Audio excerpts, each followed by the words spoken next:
First down pass attempt, felt the pressure and went down. It was Bernard who affected him. Welcome to Sikkim 365 Radio. Altmaier steps up, drives the ball, and it is intercepted. J.T. Woods again. That is his second of the night. Sikkim 365 Radio is presented by IdealMRI.com. High-quality MRIs for $497 or less. IdealMRI.com. Your health is important, so is your budget. They're going to throw, and they're going to score. It is Thornton celebrating with his teammates. The 3 o'clock hour is sponsored by Waco Custom Marketplace. Meats, sweets, Texas treats, and a cut above the rest. 425 Lake Air Drive, Waco. That one picked off, and it's a pick 6 by Jalen Petrie. Now here's David Smoak, Paul Catalina, and Craig Smoak. All right, here we go. I was asked to start off the show today by saying, let's break this bread. I have no idea what it means. Is it something that's a young, hip thing? What? No, it's let's get this bread. Oh, let's get this bread. Okay, let's get this bread.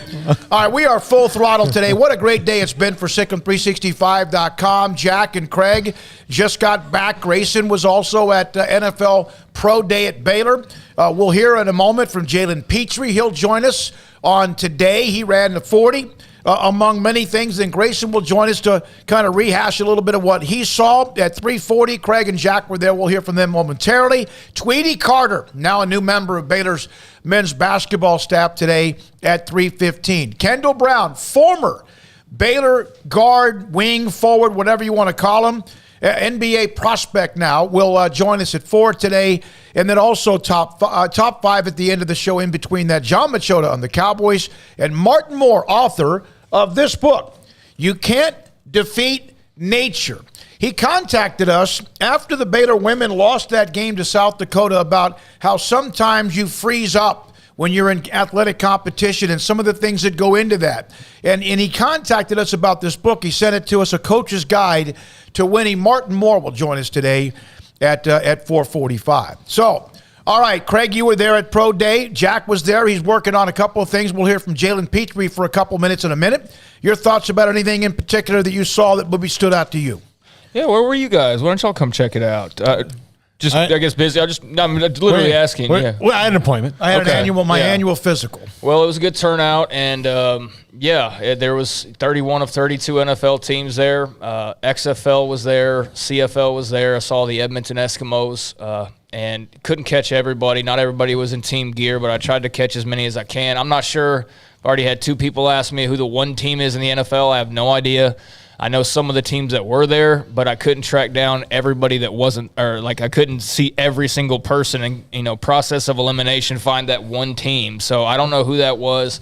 But yeah, 31 of 32 and the other leagues there as well. And, it's a pro day. It's not like there's like some big grand thing. They go out there and they work out. It's just like the combine, but it's in the indoor, and it was quiet, and, scouts were just writing down their notes, and the guys were out there, hustling and working hard. It was interesting. John Lovett was there working out, Penn State running back who was at Baylor and then transferred, last year to Penn State.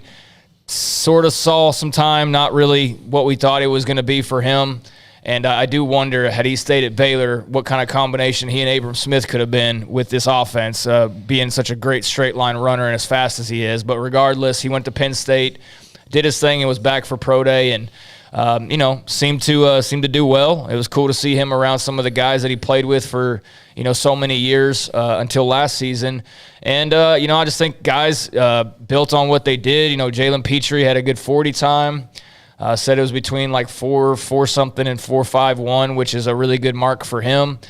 So that should only boost him further. And, then there was just other guys out there who didn't get combine invites, guys like Zeke Brown and Raleigh Tejada and those types of players who, we're just trying to get a look. Giancarlo Valentine, just trying to get a glimpse since they didn't have the all-star games or the combines to get that attention. So, yeah, it was a pro day. It was cool. Those are kind of like the highlights of it. And I think everybody felt pretty good about what they saw today and the turnout for it as well. At some point, Jack, who was there as well, who's breaking down the Jalen Petrie interview for us to have here in just a second, we'll get his view on this as well. Grayson at 3:40, and we'll be all over it with Jalen Petrie, of course, as Craig mentioned, with a very nice 40 time that he needed to run. It didn't hurt, let's put it that way, to run.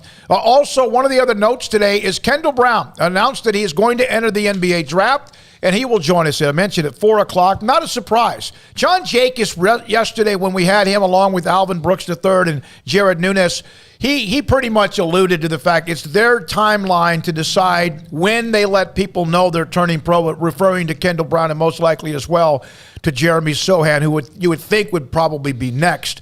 Not a surprise. Good luck to him. I thought he was great to cover. I know there were times people wondered if he was more dynamic on offense. I know one thing. Had Baylor been full throttle and they had been able to play up and down with whoever, Kendall Brown would have scored an extra 4 to 5 points a game because that was what he did real well. Yeah, look, I think the most impressive thing that you saw from Kendall Brown is, and probably also on Jeremy Sohan, is that you had freshmen stars buying into playing defense right away. Kendall Brown's an excellent defender, and that's going to help him out early on in the NBA as he develops his offensive game. And look, they had to tell him, they had to say, look, you need to shoot some more threes.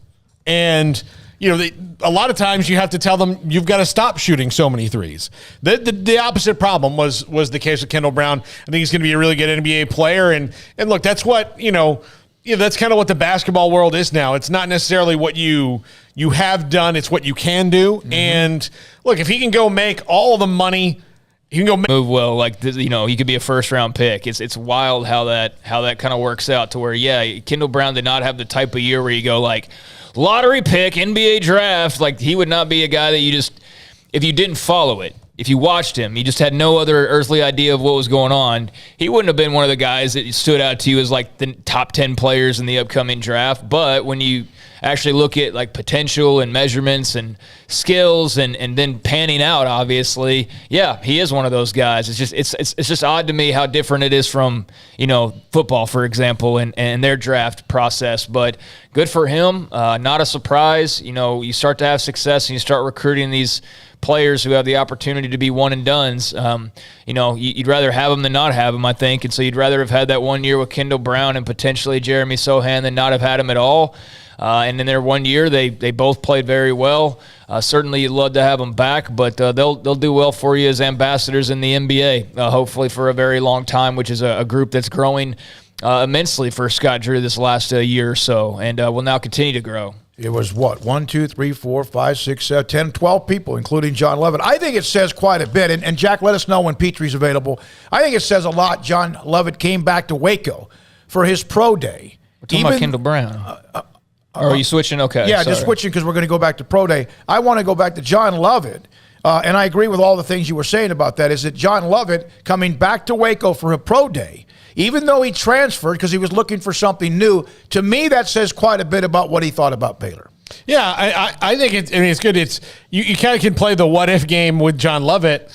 If John Levitt comes back, they had probably already decided, maybe not 100%, but pretty close, to move Abramson to running back as spring was beginning. But the urgency to move him there may not have been there had John Levitt come back. it might have been just like, let's see what happens with Abram, but he got moved there urgently because John Lovett left. They didn't have anybody that could do what John Lovett does, except Abram. I mean, that was a running back the previous year. So that's kind of interesting to me in the grand scheme of things with that. Like, if John Lovett comes back, what would Abram's role have been? Because it wouldn't have been this urgency, like, let's see what he can do. Yeah, and most likely he wouldn't have had the record-breaking yardage. Nothing against him because he was fantastic and dynamic. Sharing carries. He would have been sharing some carries most likely with John. He definitely Lovett. wouldn't have, because that would have been 3 running backs taking carries because Ebner was there as well. Yeah. So, Lovett would have taken probably some of Ebner's, but not most of it. But he would have taken some of Abrams. And, Abrams not the all-time single-season rushing record holder if that occurs, but –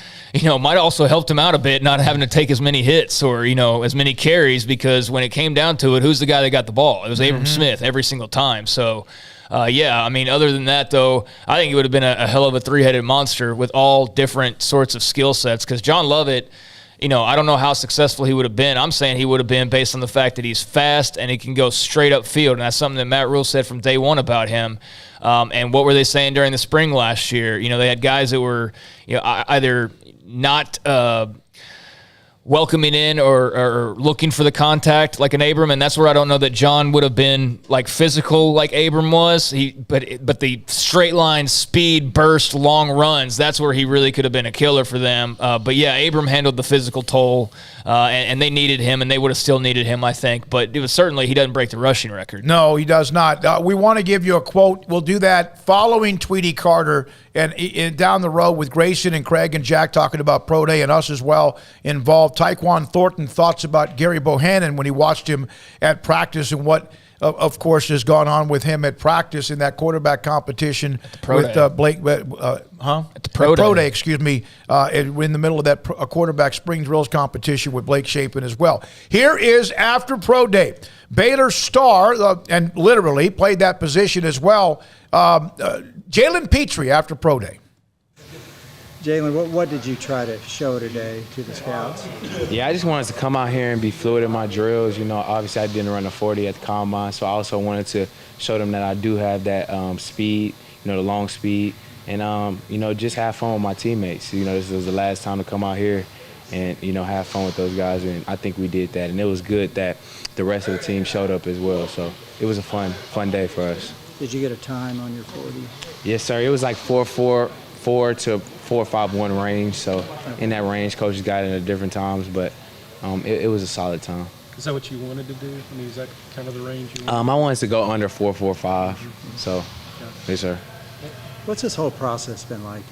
The combine, the Senior Bowl, all that? Yeah, it's been a surreal process.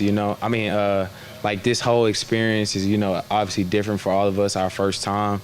And, I'm grateful, to be here and to experience, all these great moments. A lot of people don't get the opportunity to do this, and, I'm glad that I was chosen. Seen you pretty high on the draft boards. What is your expectation going in? I believe I'm the best out. I believe that I have the tool set along with the mentality to, make plays in the next level. And, I'm just trying to relay that to, the coaches and the executive staff on those NFL teams as well. So hopefully they could, choose me pretty early because I think I'm the best. Jalen, do you have any private workouts set up? No, sir. What sort of feedback have you been getting from scouts? That I'm an early guy, day 1 or day 2. So it's looking pretty good right now, and I'm grateful in the position I'm in. Jalen, obviously you're a guy who's used to big moments. What are the nerves like when you come out for something like this? Yeah, the 40, obviously, because it's foreign to us, and we're not, you're not track runners, so that's probably was the most nerve-wracking because it's not something that we're, like, really used to. But when they brought the footballs out, that was, second nature for us. We were moving around and having fun like we was in Indy again out here at practice. How much easier does it make it when you have guys and teammates that you're used to seeing alongside of you doing these things?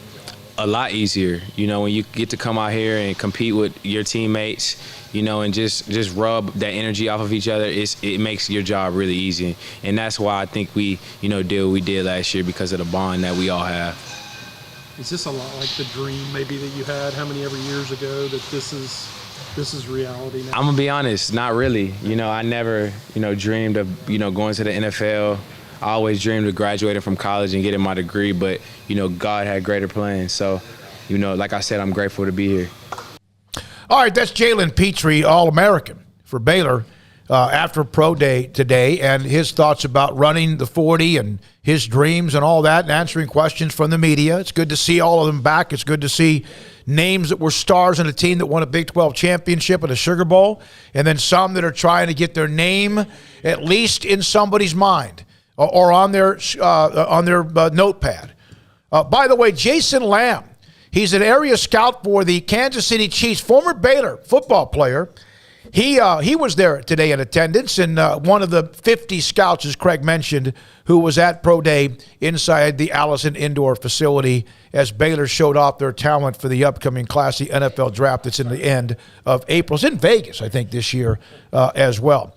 All right, yesterday we went down the line. Alvin Brooks III, John Jacobs, and Jared Nunes joined us about their promotions. And then how about the addition? The great Tweety Carter, Baylor men's basketball player, director of player development. Hey, Craig Smoaky and also Paul here with us. What does that mean when you hear that title now? Man, it's a huge blessing. Thanks for having me today, man. It's been an awesome week. Been a long week, but I'm excited, blessed, and I'm just happy to be a part of the BU family, as a coach now.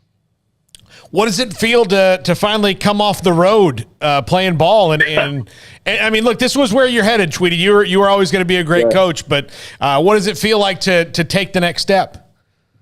Oh man, it feels amazing to hear my daughter say, "Daddy, you don't have to go far away no more." To hear my kids, my wife, to have me back home, for good. Not far as not playing basketball, traveling overseas, and things like that. It just feels amazing, and God is really, really, really good, because He knew what we needed as a family, and He provided a way. Tweety, can I get some of that fresh Nike gear? Oh, for sure. Yes, sir. No, in all seriousness, you did play overseas for a long time. Just in terms of this life-changing moment of getting into coaching now, like how hard was that, just the player side of you and just the travel? Do you think you're going to miss that? Like how much of a debate was that in your head, or was it not much of a debate because of the opportunity and because you have been playing so long? Mind you, right? When I came home like 2 months ago, almost 3 months ago, my wife was like, "Are you going to announce your retirement?" And I'm like, I'm not ready for that right now. I'm not ready to say it yet.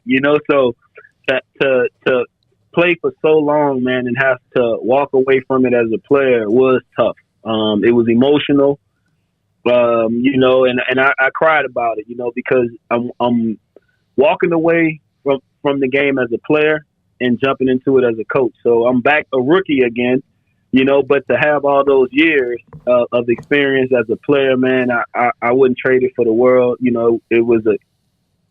made me grow up a little bit more, traveling, seeing overseas, adjusting to different things. And, to be where I'm at now is just unbelievable feeling. It's just an unbelievable feeling. The reaction. I'm excited and happy. The reaction has been amazing, overwhelming. Tweety, I know that there's certain things you can or cannot do in the role you're in, but what will be more competitive, Tweety Carter the player or Tweety Carter the basketball coach? Well, the good thing, Tweety Carter as a player is over with. Yeah. So me competing as a player, I'm not really into that. I'm really into growing as a coach, especially with the family we have on the staff, man. The coaches we have are amazing. Been all help. Anytime I have a question, they always there for me to help me out. I'm looking forward to growing, just like I was as a player. I'm looking forward to growing as a coach. The same exact approach. Just now I'm on the other side of the ball. We asked all three about, what they thought of you as a coach. And I think it was John Jacobs said that you've been a coach because you were a point guard since you were essentially in 7th grade. Do you feel that way a little bit?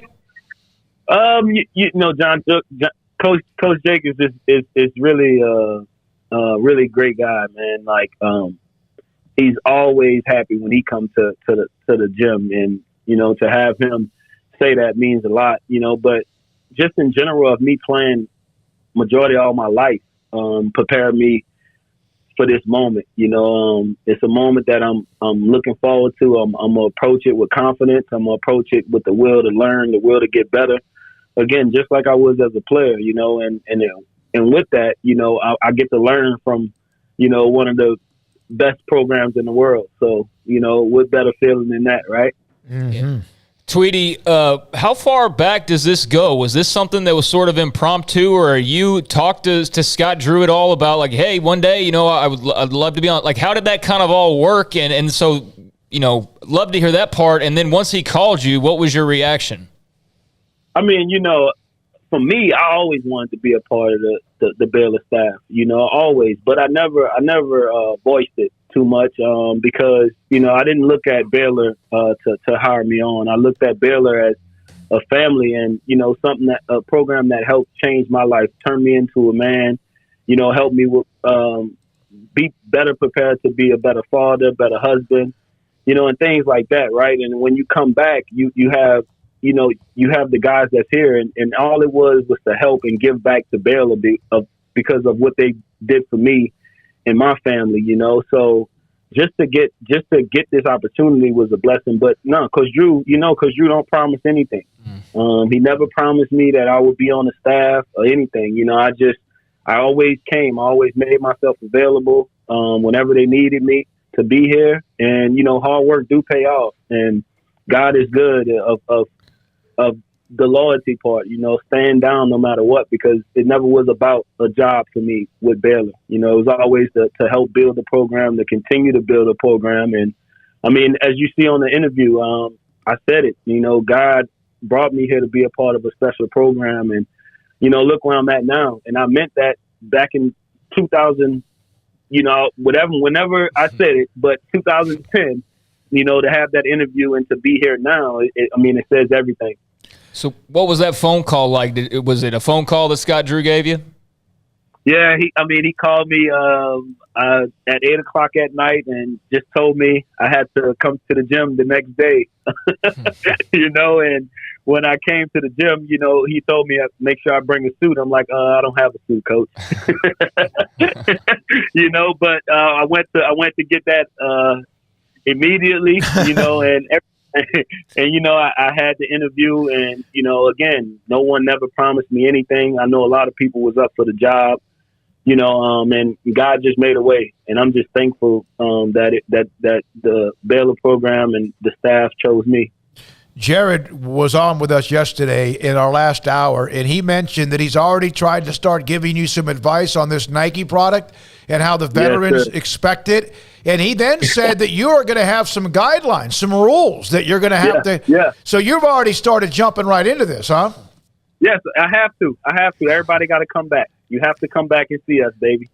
It's been about the family. It's going to continue to be about the family, and that's what it's about for me. Is continue to build Baylor program through the past players as well. Because if the more we can come back and give back to these younger guys, the stronger the program will be. And I think that's the beauty in it for me. And it's been like that for years, to come back and say hello to these guys, compete with them, and guide them in ways that, sometimes everybody, other people may not, and to have that feeling and to do that is just, again, it's just amazing. It's amazing. Yeah, Tweety's not running Amazon.com. He doesn't deliver to you. You come and you can pick it up. I like that. Yeah, they have to come. Yeah, I like that. Like, hey, listen, I got a big stack of stuff for you. It's sitting right here when you come. Yeah. Yep. Yeah. There you go. The present players are looking forward to meeting all the guys, so they have to come back. We'll have it laid out for them. Tweety Carter, the Director of Player Development of Scott Drew's staff at Baylor Basketball, joins us again. He is with us on Sikkim 365 Radio.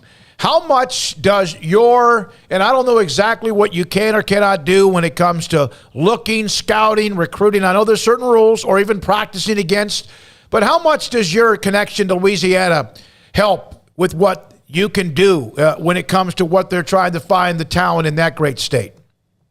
Oh, the best thing is, I'm from there. But, I have, my high school coach there too. At the same time, Timmy Bird, who done a great job of getting us here. And I think that's the best part is that we had four players now and more that came from my area, and of course Lace Dunn from Monroe.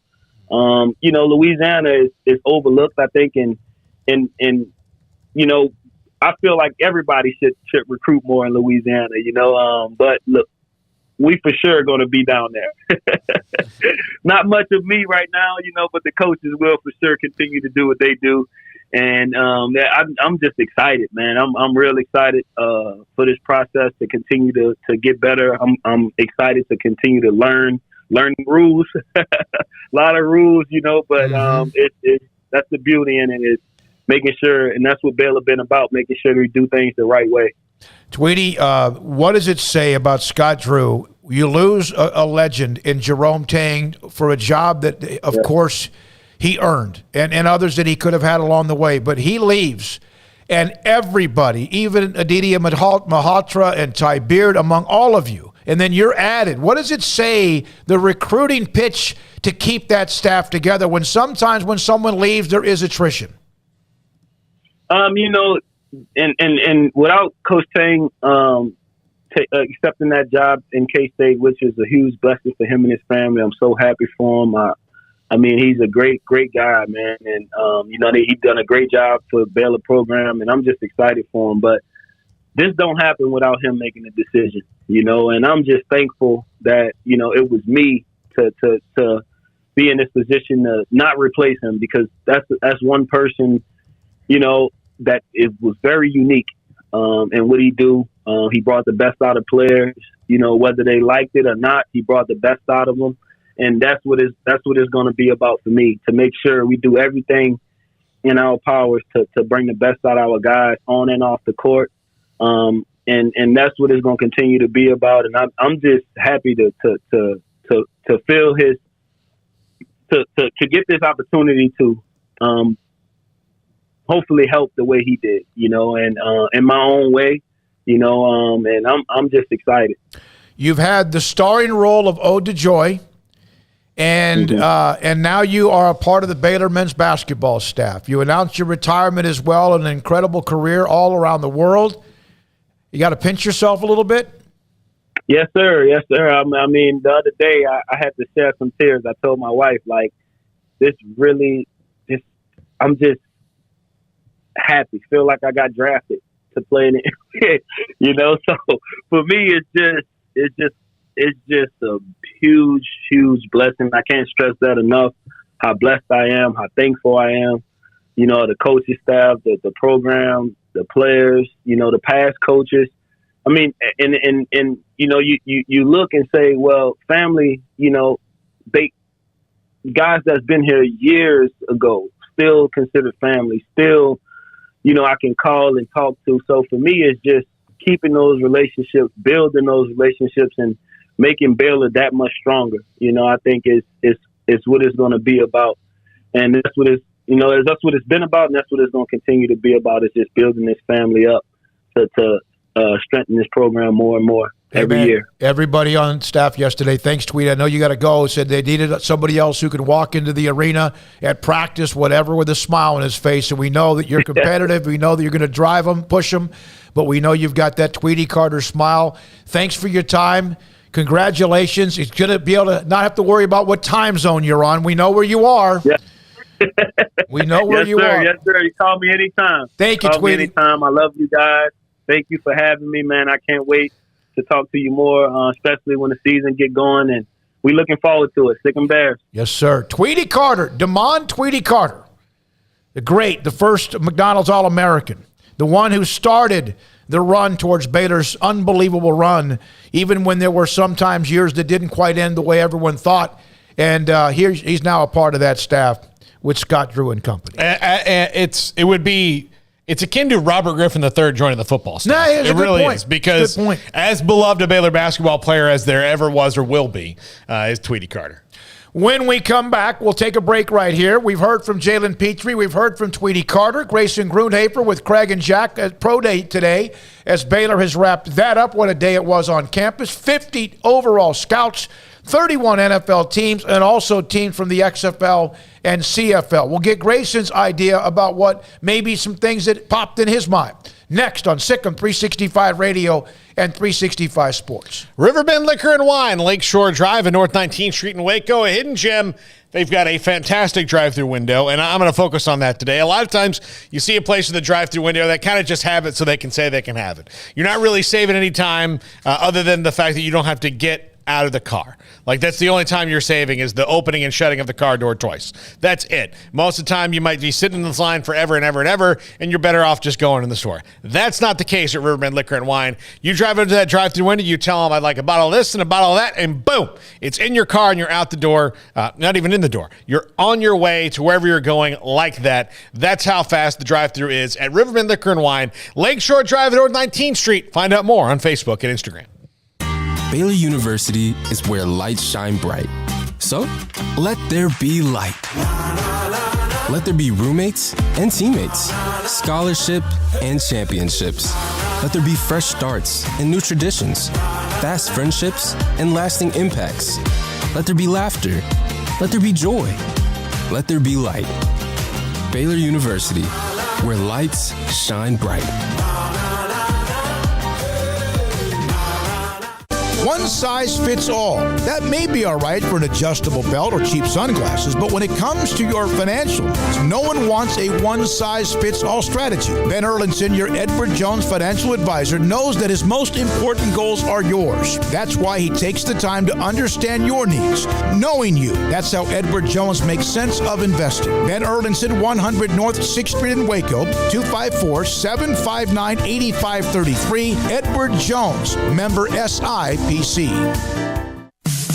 In the market for a quality metal building? Since 1943, Pioneer Steel & Pipe has helped Central Texas residential and commercial customers with metal building design, panel options, building components, and trim options. Pioneer Steel & Pipe's residential line is energy efficient, offers low maintenance, reduces insurance payments, is impact resistant, and carries up to a 45-year limited warranty. In addition, they can also help you find a metal building contractor for your project. Pioneer Steel & Pipe with locations in Waco and Bryan and at pioneersboys.com. It was broad daylight. I stepped into a gas station for 5 minutes to grab a snack, and just like that, my car was broken into. They made out like a bandit. My laptop, my phone, everything. I called my agent to see what could be done, and he restored my faith in humanity. My claim was processed so quickly, and I was able to recover my losses. Stop by and see our agents at one of our 3 McLennan County locations. Coverage and discounts are subject to qualifications and policy terms and may vary by situation. Did you know that Waco Regional Tennis and Fitness is a partner of the City of Waco? Did you know that we are open to the public? Waco Regional Tennis and Fitness offers day passes to the public for only $10 a day, and we offer money-saving memberships. Waco Regional Tennis and Fitness offers over 40 group exercise classes each week, including bar, yoga, boot camp, indoor cycling, and more. There are free weights, weight machines, TRX, rowing machines, stationary bikes, new treadmills, elliptical machines, and much more on the spacious weight room floor. Personal training available where you can be encouraged to grow. Sauna, whirlpool, tanning bed, and kids club. 17 tennis courts, 8 pickleball courts, youth and adult tennis and pickleball lessons. Waco's premier experience where you can help your mind, body, and soul. Visit our website at wacotennis.com. Call us at 254-753-7675 or visit us next to Hawaiian Falls on Lakeshore Drive in Waco.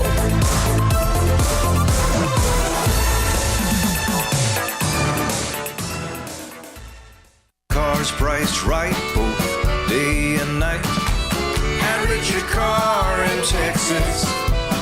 Trucks built for you, red, white, and blue at Richard Car in Texas.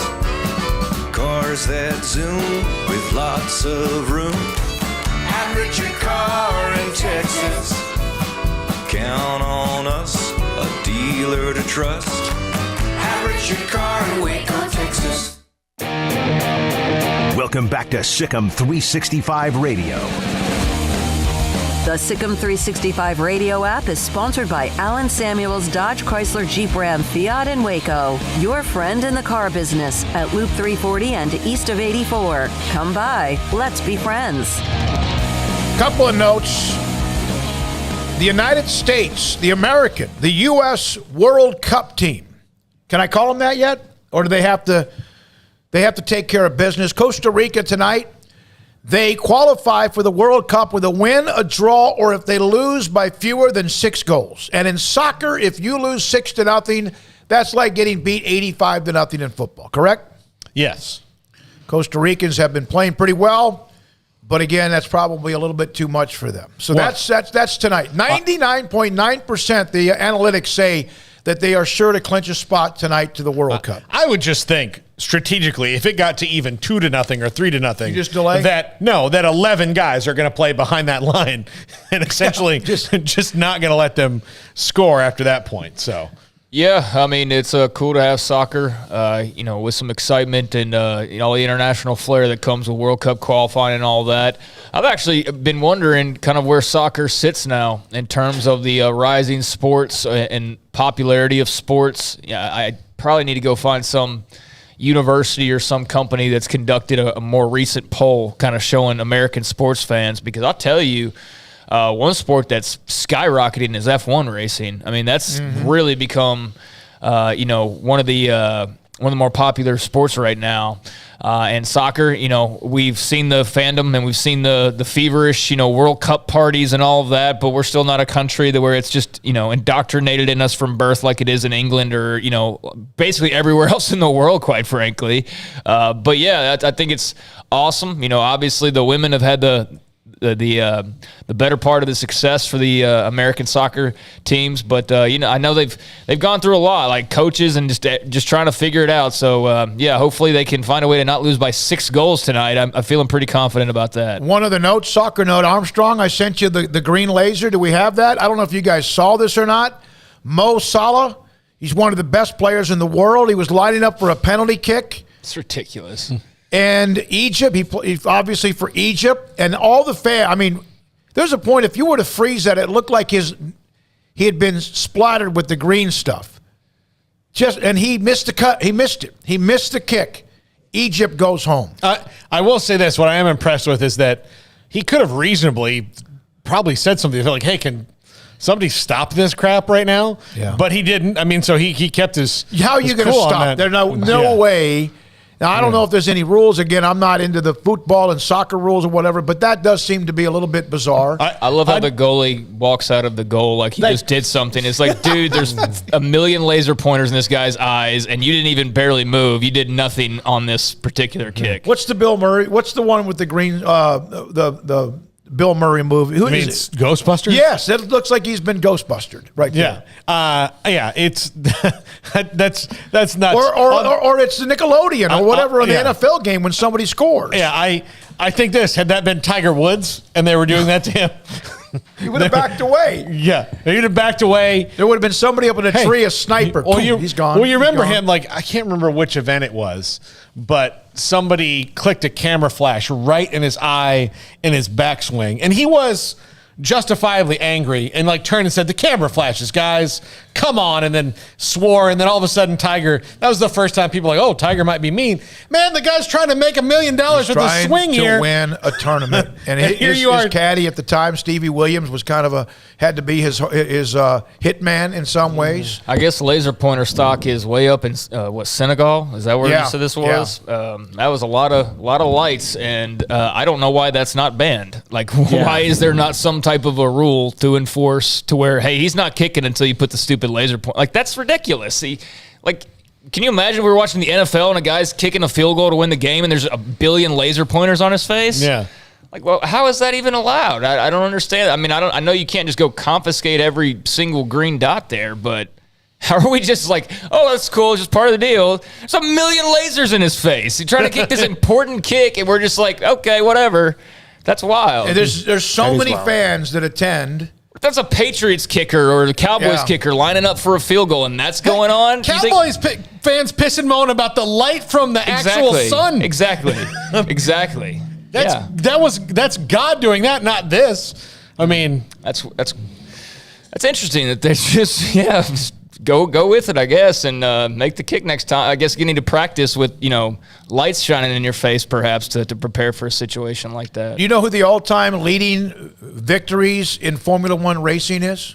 Michael Schumacher. No, he's actually now 2 with Lewis Hamilton. Oh, okay, Lewis Hamilton. With one more win than him. Michael Schumacher, the great name. I was going to say, he's just the one from growing up. That was the only F1 racer I could name. But no, Lewis Hamilton, now that you said that, duh. Yeah, absolutely. No, I didn't know that until I looked it up. I was just checking. I definitely know that now that you said his name, because I've read a bit about Lewis Hamilton and how successful and everything he has been in F1 and color barrier and things like that, but just how many races he wins and how much money he's making. And he's a superstar, absolutely a superstar. By the way, Maceo Teague's mom, Barbara Teague, who watches and listens to us, Barbara Brooks Teague, she put the green stamp of approval. My approval, yes, is what she put on her Twitter feed for Tweety Carter being added to the Baylor men's basketball staff. Well, Barbara, thank you so much. I mean, that's important. No, it is. Yeah. When we come back, Grayson Grundhafer on NFL Pro Day at Baylor. That and more. We have we have Kendall Brown joining us today just after 4 o'clock on his decision to turn pro. Sikkim 365 Radio and 365 Sports. Waco Custom Marketplace. If you order live crawfish you have just over 2 hours. 6 o'clock today, you can have it. Available live crawfish, 30-pound sacks of live crawfish, $3.75 a pound. Order by 6 o'clock today. Pick it up anytime after 4 on Friday or throughout the day when they're open on Saturday. Paul was at a big crawfish boil over the weekend, and they had all the product. We have the crawfish, the potatoes, the mushrooms, the sausage, all of it that was shrimp.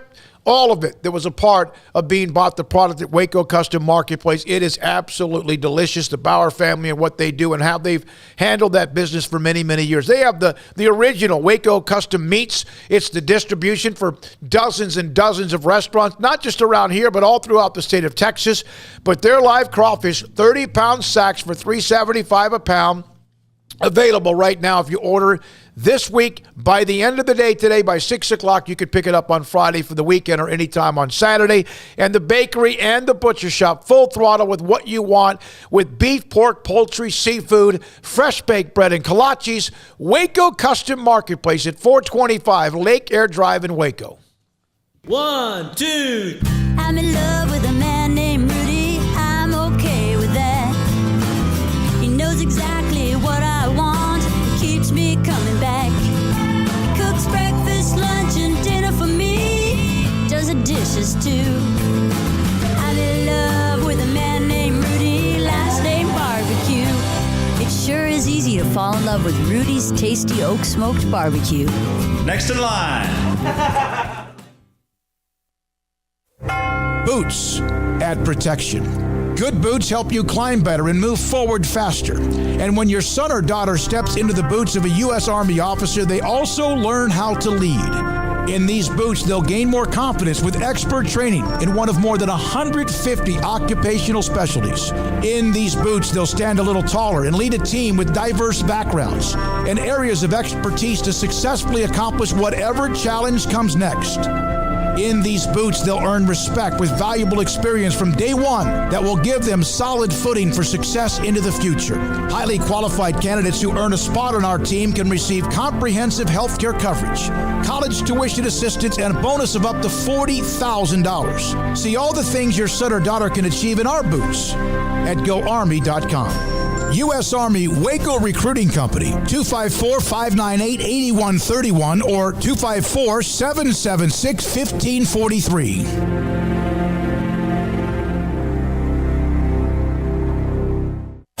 At Ideal MRI, we feel blessed to be part of the Waco community. We're a small family business here in Central Texas. At times like this, the cost of healthcare has never been more important. And unfortunately, significant illnesses and injuries still occur. And that's why Ideal MRI is open and here to serve you through this difficult time. So if you need an MRI, ask your doctor about Ideal MRI. You can schedule online in minutes at idealmri.com or call 833-IDEAL-MRI. From the first workout to the last practice, sports is an incredible challenge. Hi, this is Dan Ingham with the First National Bank of Central Texas, and we're proud to support each athlete, every parent, and our educators. From families, small businesses, to the biggest industry, we're here to help.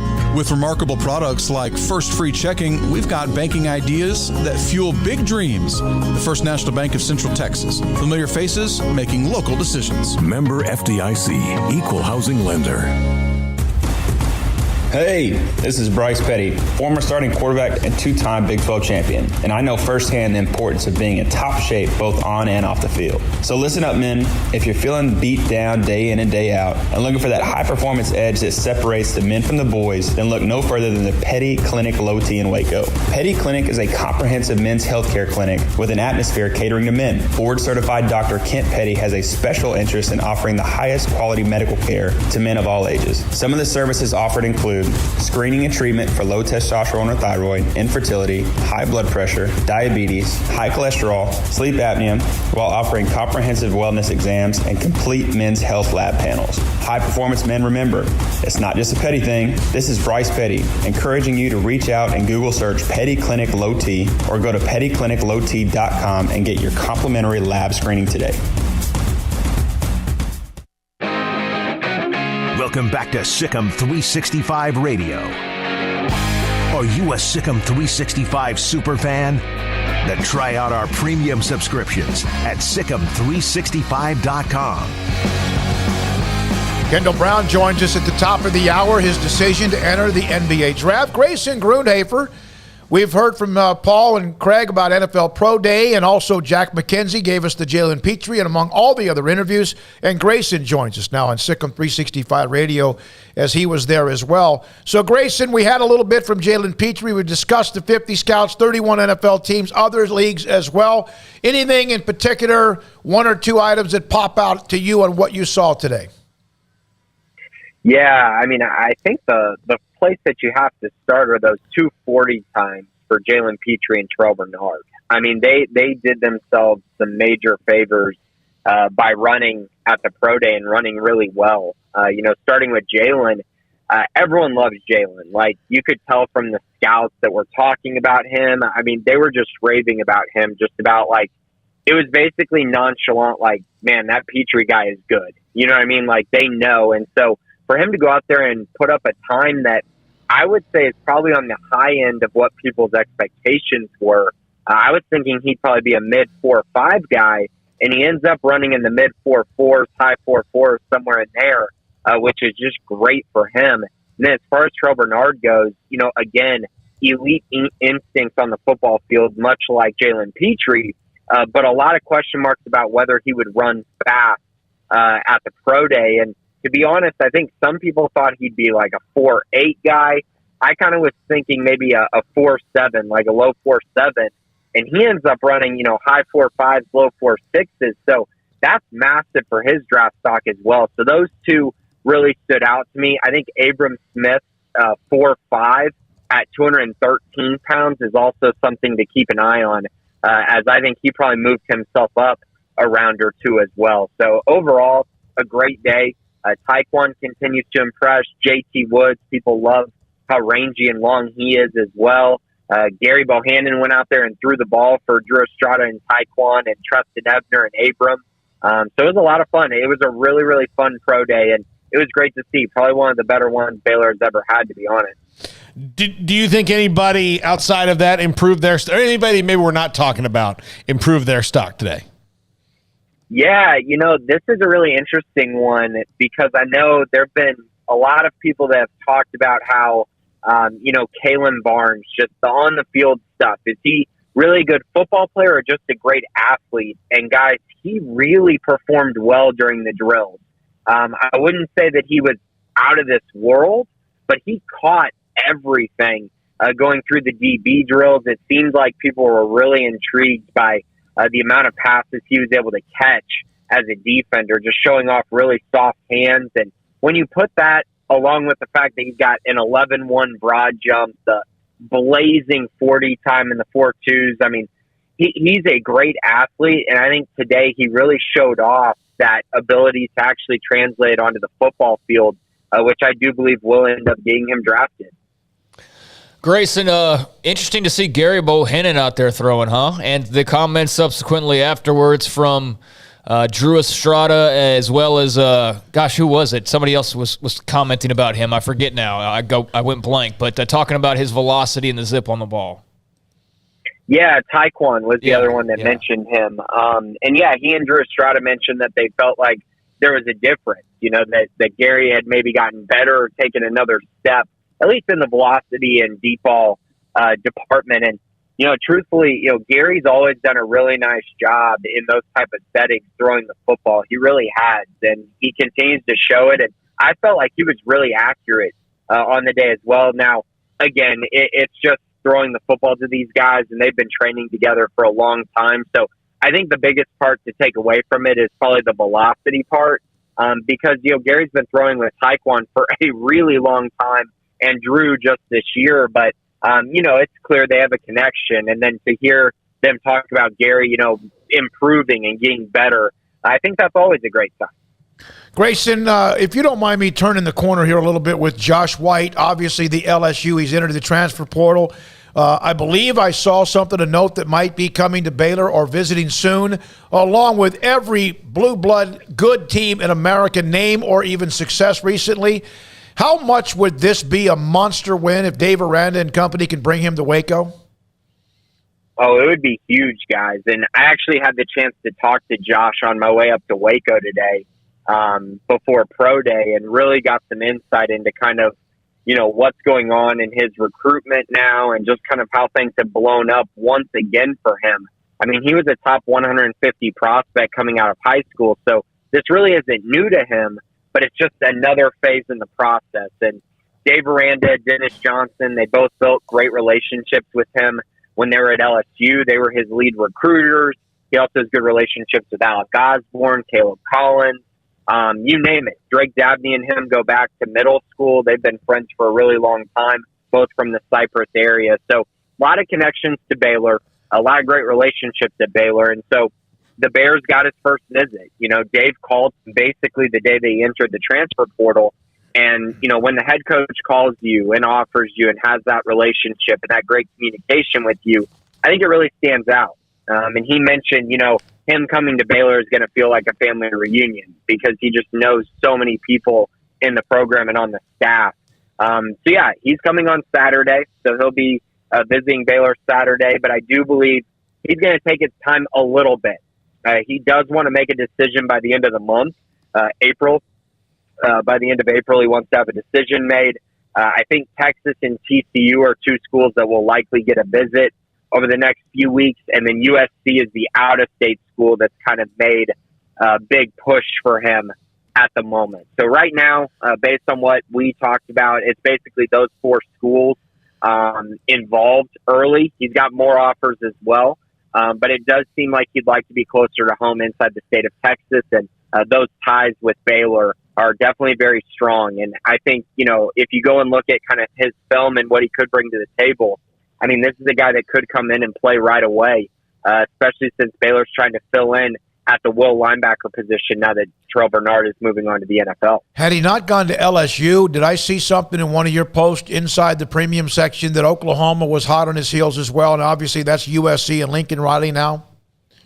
Yeah, we were laughing about that a little bit because he was saying how all these schools that are recruiting him now were recruiting him at different schools during his previous recruitment. So it's kind of funny, right? Because you got Lincoln and that staff. They were recruiting him at Oklahoma. Dave was recruiting him at LSU. Brian Carrington was recruiting him at Texas. He's at TCU now. The Texas staff was at Alabama. Now they're at Texas now, a lot of them. So, it's just kind of all comes full circle for him. And now he's trying to figure out his next destination. But I will say he visited Baylor a lot, during that 2018 recruiting period. He was a 2020 prospect, but he visited in 2018, 2019, because Baylor was his first offer. So he visited 3 or 4 times, was in Waco, likes Waco a lot, built great relationships with Coach Rule and Evan Cooper and Mike Sarabo, but ultimately decided LSU was the spot for him.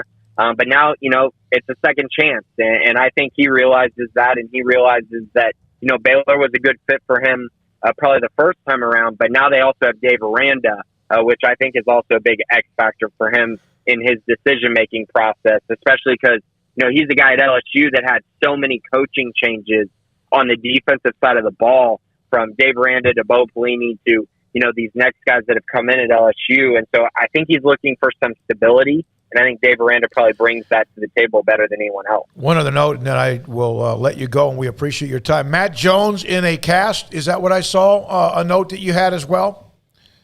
Yeah, he was on I don't even know what you call it. I guess it's one of those bikes where, you're kind of sitting on it, but it's more of like a rehab bike type thing. So he was on that with a cast on his, it's kind of on his ankle and foot. So I don't know which one the injury is, but I would assume, just based on his injury history, that it's probably an ankle. But I feel for him. I noted that he hadn't been at practice the past 2 Tuesdays that I'd been out to see the open session.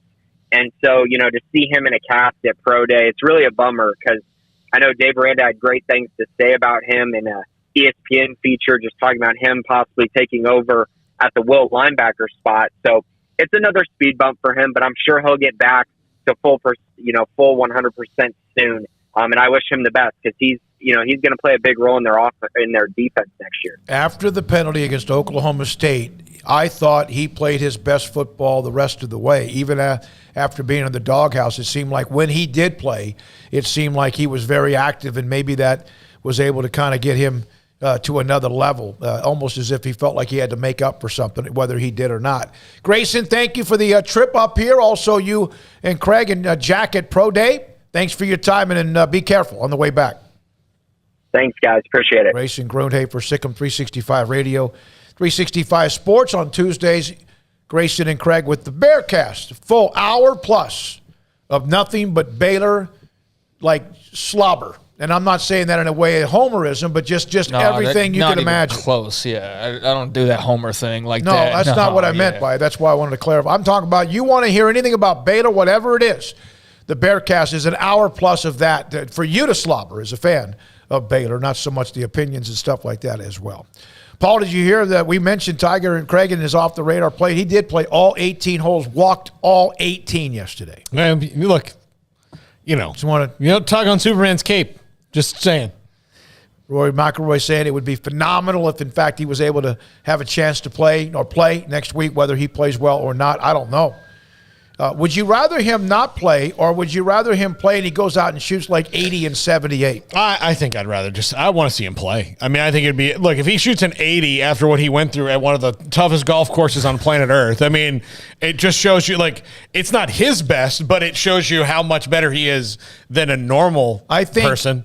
If you can go to any course in America, and that's one that you feel comfortable, there's some that fit your eye, that right there, remember when he went through the time off, personal reasons, and all the other things he went through, he came back and played Augusta, played really well, except for a ball on, I think it was the 13th green on his second shot that hit the flagstick, rolled back in the water, and it kind of had the drop, and there was that's one that you could go and play. Look at some of the older guys that continue to play there and do well. I'll tell you what, and he doesn't have this like he used to, but he did a couple years ago when he won the Masters. Was one of the things he captured back was, oh crap, it's Tiger. And if you're in that group with Tiger and he's somewhere in say he's not 80 and 78, say he's shooting kind of well. He's in the mix. He's in the mix. Yeah, that'd be crazy. Oh, crap, it's Tiger will come back, because you'd be like, this guy's not supposed to be walking. Yeah, he lost that for a long time, but because he won recently, and he did, then it still might be there. Chris, I see a couple of your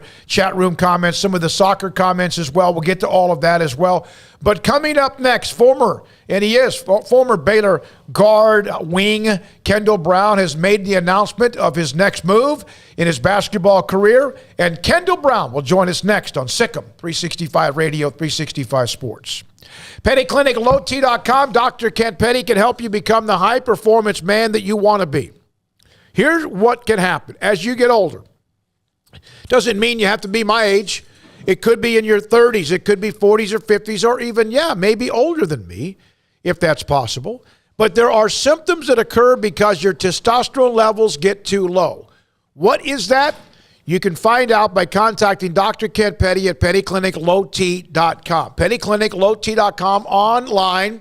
He will set you up with an appointment to get your blood work. He'll look at the lab results. If the testosterone level's too low, he can give you the option of a program to increase your testosterone level so you can become the high-performance man that you want to be and maybe used to be. Whether it's your sleep habits, energy, sex drive, all of the above.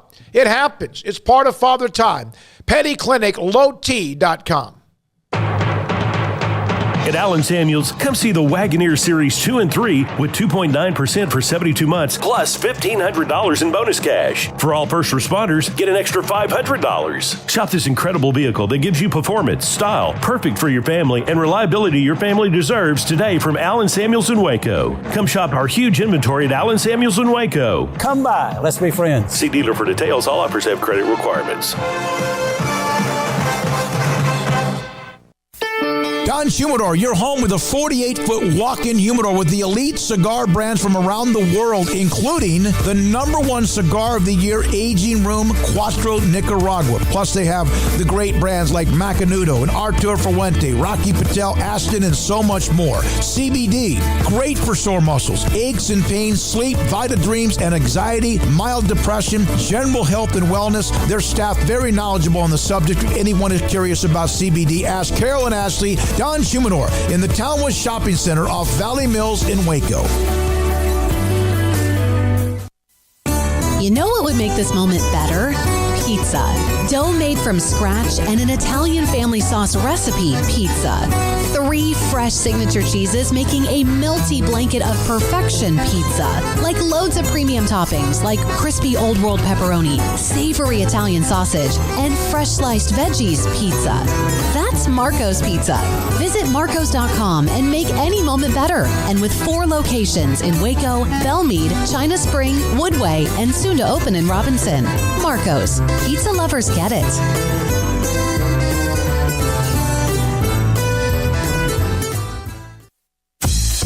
Baylor Scott and White, Southwest Sports Medicine and Orthopedics, the team physicians for Baylor Athletics, diagnosing and treating all sports-related injuries, including concussions. These specialists also provide orthopedic services for athletes and non-athletes alike, whether it's knee or shoulder pain, hand or wrist injury, orthopedic spine care, and even an arthritis and total joint clinic. Trust the doctors Baylor Athletics trusts. Baylor Scott and White, Southwest Sports Medicine and Orthopedics wants to get you back in the game.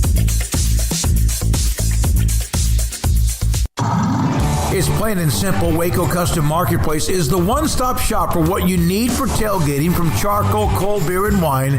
And, of course, customize your order with brisket, tri-tip, sausage, wings, smoked pork tenderloin, country-style or pork spare ribs, marinated beef and chicken fajita meat, ground beef and chili, meat, hot dogs, and burgers, buns, seasoning, sauces, chips. There's fresh baked bread and kolaches every day, breakfast sausage links. And you can also customize your favorite cut of steaks from select, choice, or prime, bacon wrap fillets, ribeyes, New York strips, sirloin, T-bone, and porterhouse. Full service butcher shop includes pork, poultry, beef, chicken, and seafood, serving Waco restaurants and families since 1940. Your one-stop shop for beef, pork, poultry, and seafood needs. Waco Custom Marketplace, 425 Lake Air Drive, or WacoCustomMarketplace.com.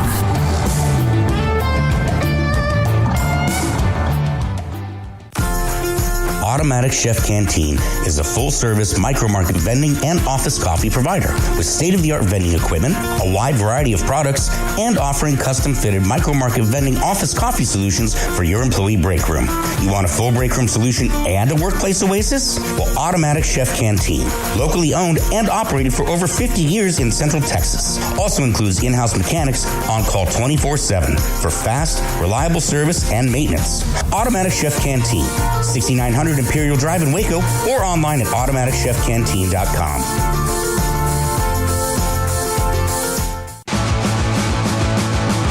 Welcome back to Sikkim 365 Radio. Abram Smith with a good run. Look at Abram Smith. They were pinned at their own 5 after the Mac Brown punt, and he weaves his way past midfield. The 4 o'clock hour is sponsored by Boozer's Jewelers, the wedding ring store, specializing in custom jewelry and repair, all in-house. Now, here's David Smoak, Paul Catalina, and Craig Smoak. All right, Jalen Petrie, Tweety Carter, Grayson Grundhafer, a part of our very full throttle first hour. And now we speak and talk and visit with Kendall Brown, Baylor guard, forward, wing, man that can do it all for Baylor. And he joins us now on Sikkim 365 Radio, Paul Craig and David Smoak. Kendall's made the decision to join the NBA draft and go professional as well. Kendall, I don't think anyone's surprised with the decision. Was it a hard decision? Yeah, it was definitely a hard decision for me, to leave teammates and friends in the area of Waco. This is my home for a long time, and I just you come around with emotions and you have to decide to leave people. But yeah, I know this is going to help me in the long run.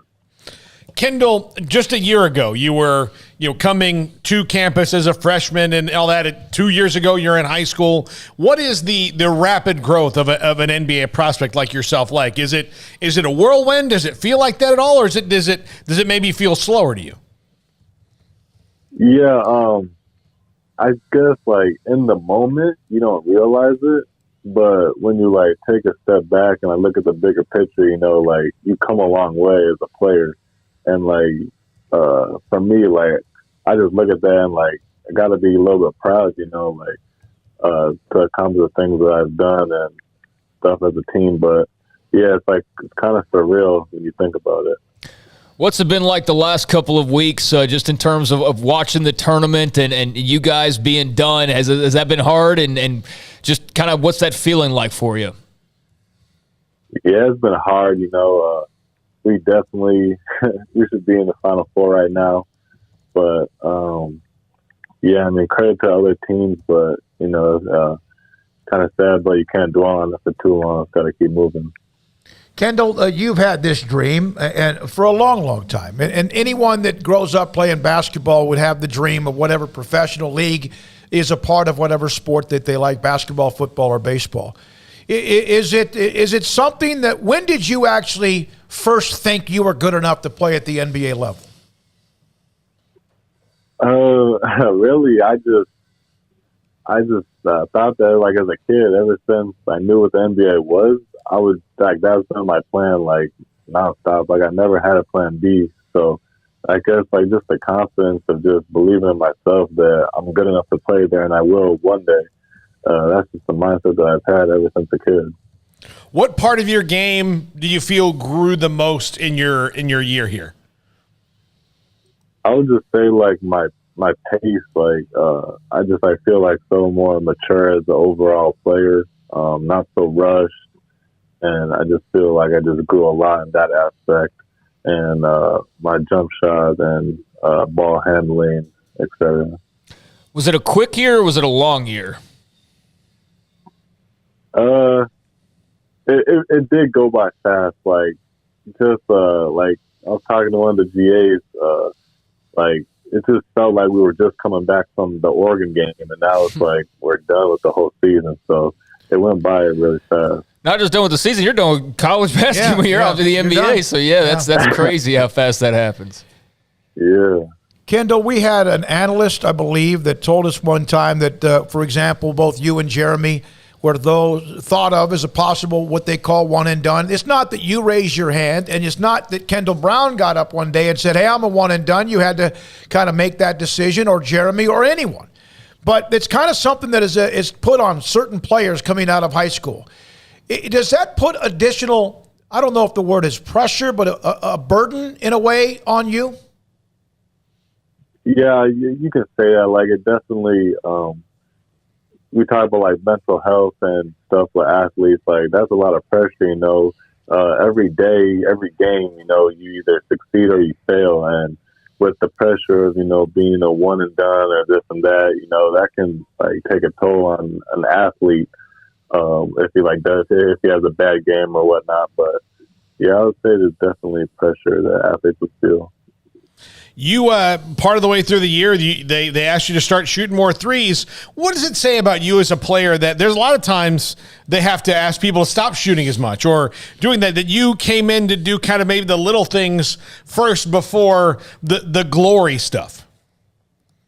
Yeah, I'll just say that it just shows, like, I'll let the game come to me, and I'm not a player who will take a bunch of shots. Like, that's why I think it'll translate well in the NBA. You know, they're stars, and the stars get their shots, and I'm not a player that don't need to come in and take a bunch of shots right away. I can play off the ball, but it's like that helps me a lot. Can you try to describe, you mentioned the year, either went fast, obviously, as you just mentioned with Craig's question, but you just thought you were playing Oregon last week, and all of a sudden it's gone. Can you try to put into words, even though it wasn't long, your time at Baylor, being a part of that staff with Coach Drew and so many others, and what you learned being a part of that staff and being at Baylor?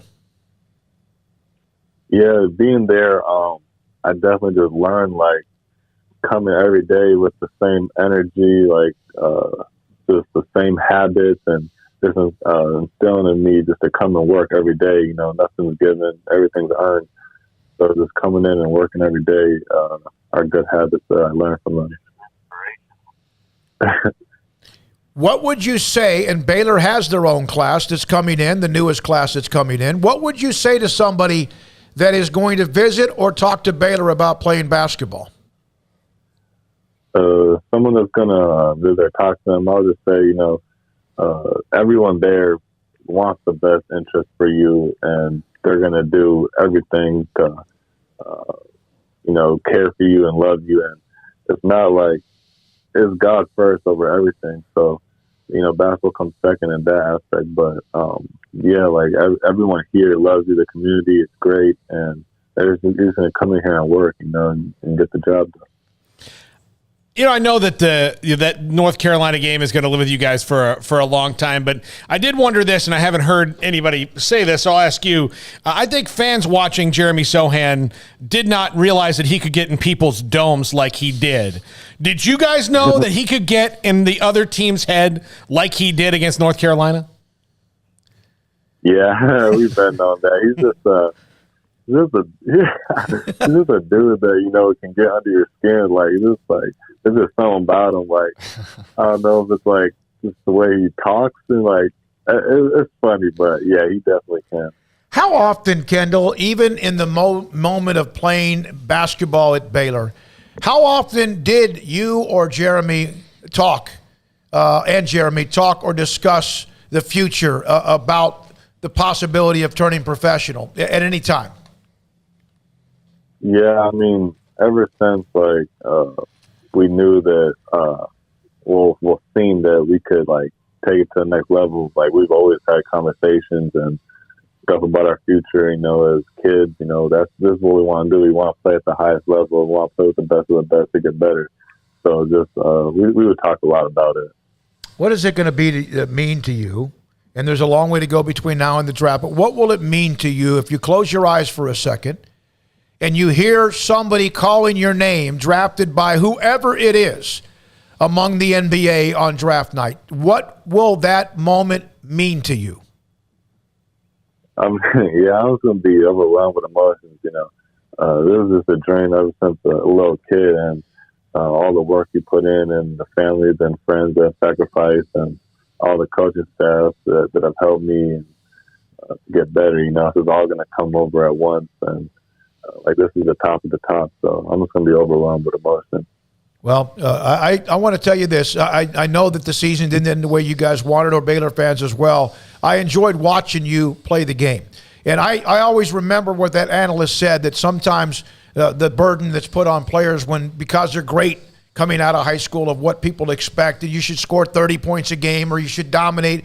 And I just thought you did whatever you could do, and it's always a learning process, and I think you're gonna be great. And I love watching you in the transition game whenever that opportunity arose as well, because it was like you were a Ferrari out there on the on the court as well. Thank you for representing what you did for Baylor, for the staff, and good luck going forward as well. Yeah, thank you so much. I appreciate you. Kendall Brown, former Baylor men's basketball player who's now entered the NBA draft. Not a surprise at all. Yesterday, John Jacobs, again, going back to the conversation with him, that even I said, do you know for sure whether anyone has made their mind up about the next level? That includes Jeremy Sohan, Kendall Brown, Matthew Meyer, and others. And he said, well, we're going to, they have their opportunity. You could hear it, that you would expect that Kendall Brown and most likely Sohan as well. And I think everyone expects Meyer as well, but that remains to be seen. One of the things I think with the one and done guys that Baylor can show is they can handle every which kind of person, whether it's a transfer that's going to stay till their eligibility is completely done. If it's a guy who's only going to be there a little while, you need to be able to kind of navigate both, because sometimes, you can be a one and done at a place and then you never get one again because it didn't work out in the NBA, and people are like, well, he didn't do a good job there, so I'm not going to go there. But if Baylor can show, and I think they have, that they can, balance whatever kind of term of your eligibility that you're going to get and maximize it, then that's only going to help Scott Drew and the staff recruit more guys. I was going to bring this up, but it was seen because if you ever watched that series, Our Time on ESPN Plus, when Jared Nunes was trying to get Kendall Brown to be more vocal as a college basketball player, as a teammate, and I was going to bring that up. I didn't.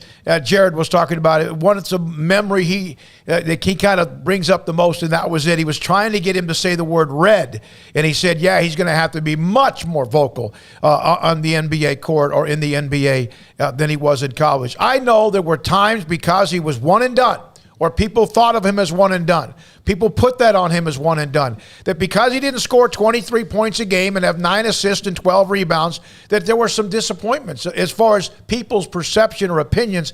And that's just it's unrealistic. He's a different player. Jeremy Sohan's a different player, and others. I just saw a young man from Stanford committed to the NBA draft. Everyone's different in what they do, but Jeremy Sohan was a Swiss Army knife, right?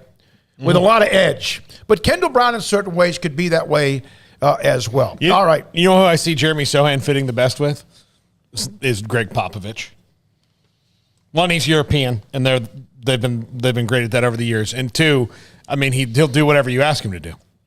The Mavericks and the Spurs, when it comes to European players, are the two Texas franchises. Of course, I know the Rockets are there as well, have done very, very well. Boy, the Mavericks are just on fire. And the Spurs are trying to chase down the Lakers for one of that last NBA spots. All right, when we come back, we'll get to the chat room today. I've been watching it. I've gone on there a couple of different times. We'll get to you.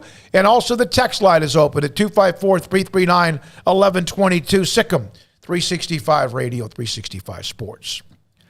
The city of Woodway, the mother-daughter dinner is coming up in early May. If you want to be involved in that, they had the incredibly successful father-daughter dance back earlier this year. I mean, it's sold out and they had a waiting list. It's going to be the same thing for the mother-daughter brunch. So now get to discoverwoodway.com. If you want to take your daughter to this event, then you can do that. And also, by the way, if you come to Waco then during the spring, right now, and also the summer, and you want to visit the various places, like there was just recently an amazing disc golf tournament. I mean, there were hundreds and hundreds of participants up and down the Brazos River, along Brazos East Park, and all the way around Martin Luther King, MLK. And so they have to stay somewhere, right? And if you're looking for a hotel, even though there are hotels in Waco, there are 7 amongst what is the city of Woodway. So discoverwoodway.com can help you get in touch with those hotels if you need a room. Or maybe down the road, if you're looking to come to a football game, you may go, oh my God, that's not until the fall. There was a thread on Sikkim365.com about someone who was trying to get a hotel for a game this fall. And he said it was hard to find because of all the other things that people come to see and be a part of in Waco. It's discoverwoodway.com.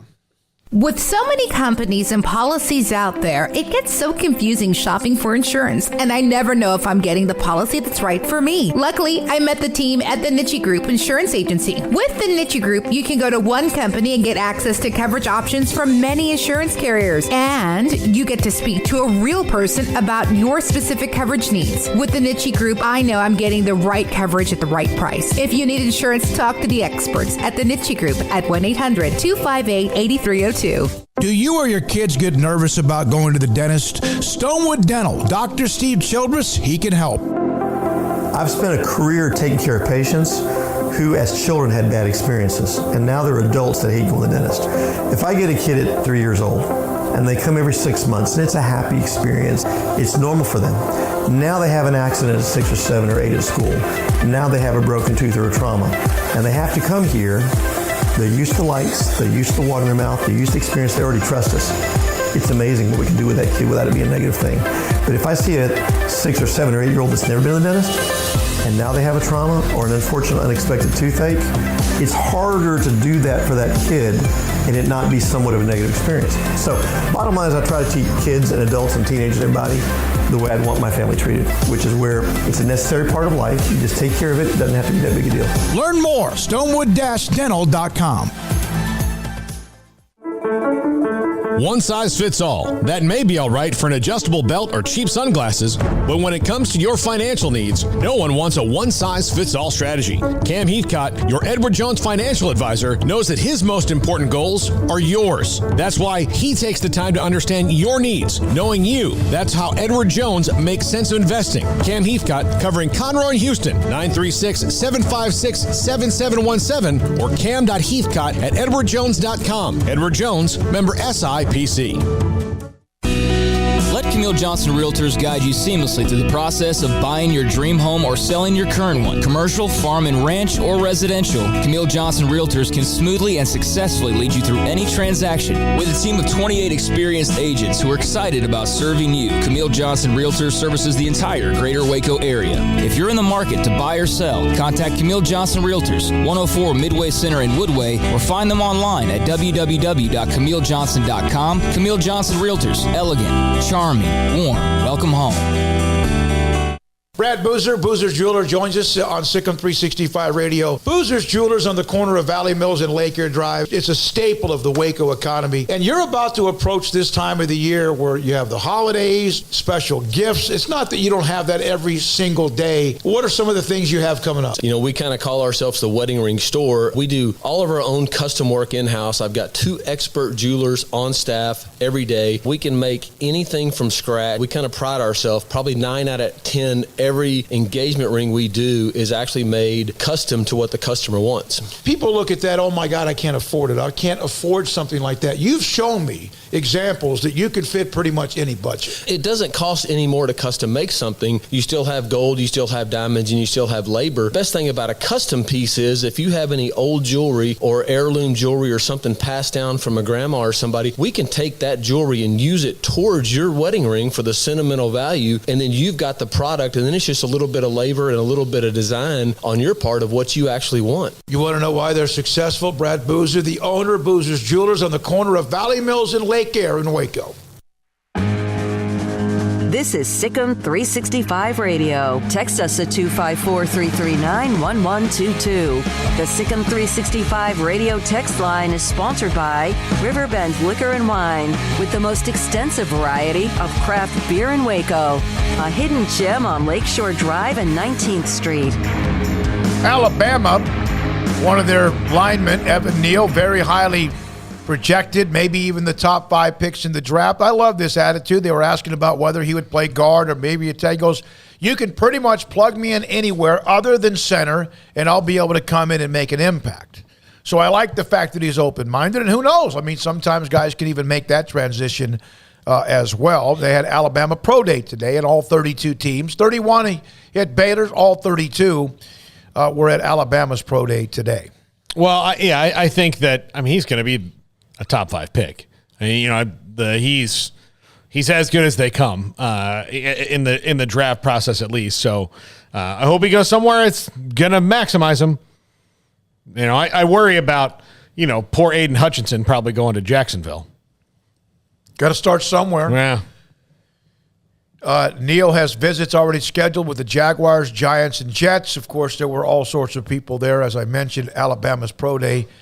And he is, without question, elite. If there was a lottery in the NFL, he would be a lottery pick. Well, and I think that if I were the Jaguars, I know Aiden Hutchinson is really, really good, but my focus would be on maximizing Trevor Lawrence however I could early on. So Evan Neal would be my pick just out of, look, we need to fix what we did with Trevor Lawrence last year because Urban Meyer ran that into the rocks. Yeah, I hope for his sake he doesn't go there and actually goes somewhere where they know what they're doing. That's what I hope for Evan Neal because I feel for anybody who gets drafted to Jacksonville. Doug Peterson's a good coach. Maybe he'll change some of that culture, but when the GM's the exact same and the ownership's the exact same, then I don't know why we're anticipating anything drastically different. When you hear the name Trent Baalke over and over and over again as being one of the issues, and yet – Urban Meyer, that's the guy. That's why everything's so screwed up. Oh, wait, so Jacksonville was like just really good before that? I mean, there were pockets of time, including recently in the last 5 years, but for the most part, they've been an expansion franchise in terms of play. Again, had their moments, the Brunell years early on or the playoff run just a couple years back. But yeah, I mean, that's not where I would want to go. That's for sure. I think, too, with Baylor fans, probably the last team they want to see anybody go to is the New York Jets right now after, Denzel Mims. And just it seems like Baylor guys get drafted, and it's not always to the best franchises. It's always to, like, Cleveland, dysfunctional Cleveland, or Jacksonville. Washington. Like, I mean, for God's sakes, can we just get a team, like a guy on the Patriots, some stability, something? Because – yeah, like Denzel Mims gets thrown to the Jets, and that's just a total dumpster fire the moment he arrives. Not that he's health matters because he hasn't been healthy or, just whatever has been the issue for him outside of health. But yeah, that's my only wish is just like can put these guys in some good actual landing spots where they're, not just in the center of dysfunction and already behind the eight ball. I think I have a prediction for him. I think he gets traded during the draft. Who? Denzel Mims. Because he was a second-round draft pick a couple of years ago. They've clearly, drafted people to now play in front of him or signed people to play in front of them the Jets have. So they have different plans. They have a different coaching staff than the one that drafted him a couple years ago. So I would predict him getting traded day 3 of the draft. Denzel Mims will be a different team. It is nuts that, you have some schools that they are so-and-so position and there have been some that have claimed that. But Baylor has had enough wide receivers get to the NFL who were elite, whether it was under the Art Briles regime and that offense or what Matt Rule did, and now with eventually Tyquan Thornton and the one that Baylor had this year. And it's just incredible that they strike out. For one, you have a Corey Coleman who goes in the top of the draft. Where does he go? He goes to Cleveland. No, you're right. It's just like, are you serious? Like, can he not go to Green Bay? I mean, not that they don't have dysfunction as well, but geez Louise, of course it's Cleveland. Of all the teams, it was Cleveland. And not like new Cleveland, where they actually feel like they kind of got something going on. I'm talking about regular-ass Cleveland Browns that everybody laughs at. Hugh Jackson, Cleveland. Yeah, Hugh Jackson, Cleveland. Regular-ass. That mess. Yeah, and and quite frankly, going back to what you just said, though, that's on the Baylor wide receivers. It is. If they're 0 for 10 in success rate at wide receiver, that's not the NFL. That's the fact that these guys clearly aren't ready. One of the knocks I see on Denzel Mims is the route tree and, things like that. So I don't know. I mean, he's playing with fire. Like, he's good enough and big enough I don't say good enough. He's talented enough and big enough and seems likable enough that somebody's going to, give him some chances. But, it's not a good look either to be, a relatively high draft pick and not make a dent on a team that stinks. And the thing is if you look at some of the Baylor wide receivers, some of them have little bursts of success. Like Josh Gordon was fantastic, and then if you count him, and then his demons overtook him. Corey Coleman never really got going. He didn't get out of Hard Knocks.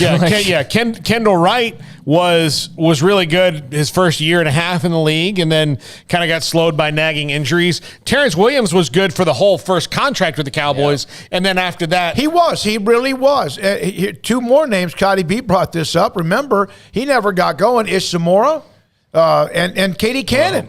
Ish Zamora had character issues. If you'll remember the dog and a freak guy, and then of course, he's a freak. Josh Gordon had the issues that were more than whatever teams he was with. But Katie Cannon, he's in was some semi-pro league. I just saw him last weekend playing in a arena type league. It might have been the Arena League. I don't remember exactly, but he was playing for some arena franchise. And yeah, I mean, gets undrafted by the Cowboys. Is that right? Katie Cannon, undrafted signee, and then didn't really make of a dent. Ahmad Dixon, I know he's not a wide receiver, but, got to the league and pretty much, started butting heads right away. And so, yeah, I mean, some of it might just be some of these guys' personalities, but in particular with the wide receivers, I mean, they've had some great athletes, but you got to be better than a great athlete. Guess what? Texas has great athletes. A&M has great athletes. OU's got great athletes. And we're just talking about this region. And I could go on with 50 other teams that all have great athletes. Yeah, so. You mentioned Jalen Hurd yesterday. Jalen Hurd's a guy who's I think played in one regular season game. Yep. So injuries, and also here's back to when we were discussing a couple of notes about the United States soccer. U.S. soccer can get clinch a World Cup berth tonight in many ways, and then also the lasers. But a couple of comments. The only thing soccer does is ruin a good walk, and then soccer is horrendously boring. I'm not trying to act like I'm some sort of a fan, but I'll tell you this: you will not find a more passionate fan base than those who are true soccer fans, whether in Europe or others. And they are that no question. No question. It's like Brandon said, same Smokey, I'll watch a big match, but I'm not going to seek it out. No. And honestly, I saw that crawl about the U.S. soccer, and that's why I brought it up, because I knew they were going to play Costa Rica. I just didn't know if it was today or tomorrow. That's how much I'm paying attention. Well, I mean, it's worth mentioning. Absolutely. Like briefly, but no, I'm not going to pretend to be some soccer aficionado. I mean, if we're going to talk soccer, let Jack get on here and do all that. But yeah, I mean, I think it's cool to, when the World Cup rolls around, that's something that will spark my interest somewhat. But am I going to sit there and watch it like I do the NCAA tournament and just watch whoever's on TV? No, probably not. I'm definitely not going to do that.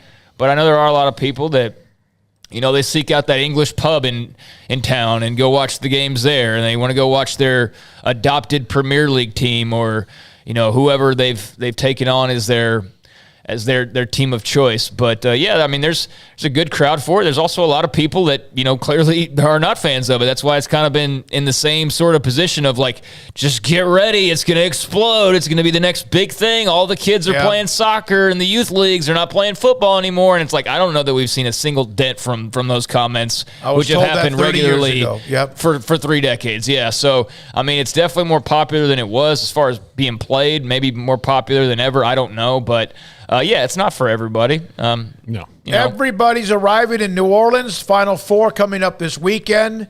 Villanova, Kansas, and, of course, North Carolina and Duke. I just saw a note where Kansas touched down in New Orleans. There's another game other than North Carolina and Duke going on? It's going to be it's going to be interesting with Villanova and Kansas. Villanova. I was listening to a basketball analyst on a podcast yesterday for a little bit. It wasn't our Terrence Oglesby, but they were talking about when you discuss blue bloods, there are blue bloods who are not right now currently living up to the standard. Indiana in basketball, among a couple of others. There's a bunch in football. We could go on and on. But Villanova is the opposite. They did win in the early 80s when they upset Georgetown with that great teams with John Thompson and all that. But they've won 2 of the last 4. One year there was no championship. Then Baylor last year. If they win this one, then you start to wonder what are the criteria, or what are or is the criteria of a blue blood? Yeah, I don't know. Is there a length of time you have to be a great, like UCLA, blue blood? But they haven't won a national title, and again, haven't won, but they've won like 12, 13 of them since 90-something, right? Yeah, but I think Kansas has been a while. If you have one, if you have one national title, it has to be within like Minnesota can't be a blue blood in football because they won the national championship in the 50s. In the 50s. You can't have just one, in my opinion. Either. But like if you've won one national championship within a decade, then you are currently in lower tier blue blood status. What about the older version blue bloods? Indiana basketball, Nebraska football. Yeah. Indiana is going to be a blue blood in basketball. Mostly because the same reason that Texas is a blue blood in football, because it is what they care about the most. Okay. And even though they have not been elite, they can still, like at any moment, they could turn around and people will forget about the time that they weren't. Their fans will forget about all of it. Like it'll just be gone. And so that's what keeps them there. I don't know. It's interesting. I mean, all these schools here will always be blue bloods because they're always going to be There's not going to be long gaps between their relative, down times. But go ahead, Craig. It's a fun club where you don't let really anybody in and you get to stay no matter how good you actually are doing. That's a fun club. It's almost like that's kind of the way college sports is set up, huh? Where it's just rigged towards, not the championships are rigged towards teams, but it's like if you were a blue blood 40 years ago, you're still considered that. But we're sitting here questioning if Villanova, who's won 2 of the last 4 titles, is a blue blood compared to Indiana. Like Indiana just by default, and I know they won a ton of titles, and that's probably not the best example, but that's what it's a very exclusive club that gets like no new invitations unless Clemson just breaks the door down. And even then, it's not like they replace somebody. The others just, I know it's been 50 years, but we won 4 in 1952 or, through 57. Well, actually, they would have been the Oklahoma teams, I think, but you know what I'm saying. But no, David Moon in the chat room says KU's still a blue blood, no title in the last 14 years. Yes, because they've dominated their conference. Yeah, they won and the tournament's hard to win, man. It's really, they've been to Final Fours. I mean, so it's not like they haven't been back to a Final Four. They were in the Final Four a few years ago. You just took I responded to him, Paul. Yeah, no, they've won a dozen Big 12 regular season championships during those 14 years. Some failures, yes, in the tournament. Anyone who's got high expectations, but they've also been to Final Fours. You can get back in it, put yourself on the doorstep. Yeah. You can keep that streak alive. Yeah, absolutely. So they're a blue blood. Like, first of all, Kansas, this is the thing that I think is funny about this Final Four is it's got the school that actually invented basketball in it and the 2 schools that think they did in Duke and North Carolina. But yeah, Kansas, I mean, they like Dr. James Naismith, Kansas, like that's how basketball they are. And they have in every era of basketball, they've done something great. Wilt freaking Chamberlain went to Kansas. I mean, like every era of basketball, Kansas has done something great. So yes, you're a blue blood. Yeah, it's been 14 years since they won, but it's not like they're that far off. Are you trying to get a warm dinner tonight? I mean, you're doing a good job. Yeah. Hey, again, I had to. There was only one way I could answer that question. Yeah, I know. Only one way I could, but I'm not saying it. I would say it if I never even met Amanda. I would because it's. Like they are who they are. They don't lose home games. Argue. Like anybody arguing that Kansas is not a blue blood, it's not even like this is a dumb lose home games. It's a dumb conversation. Ever. It's a dumb conversation. And by the way, they won one in '88 when they had Danny Manning. In fact, Chris just brought this up and shocked a really good Oklahoma team. Really good Oklahoma team. Let's put it this way: if Texas is a football blue blood, then Kansas is sure as hell a basketball blue blood. They're a double diamond. Yeah, come on now. Come on. Yeah. All right, we'll have a guest. This is the book. Martin Moore gave this to us. He was at the Railhead Smokehouse Barbecue appearance during the tournament up in Fort Worth. A Coach's Guide to Winning.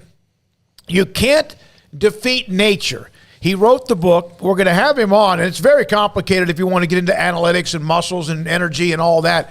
But one of the reasons he wrote the book, and I'm going to read it when we get back, was when we discussed, and it got a lot of hits, and even a lot of UT fans commented that they couldn't argue, and that was appreciative, about the culture of certain programs and why some win and why some don't, whether they have the elite talent or not.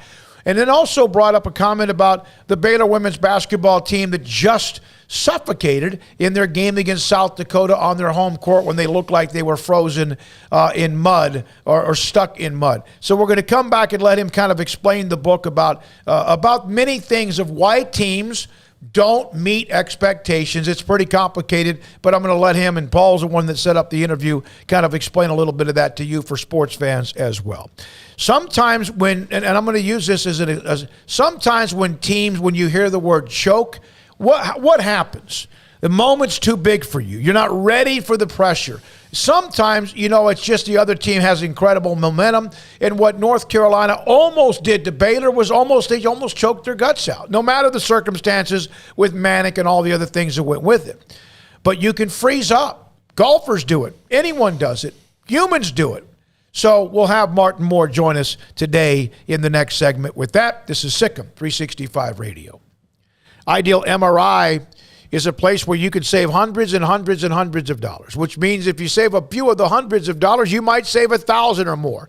The average MRI costs $1,100. Ideal MRI in the Central Texas Marketplace in Waco, $497 every single time.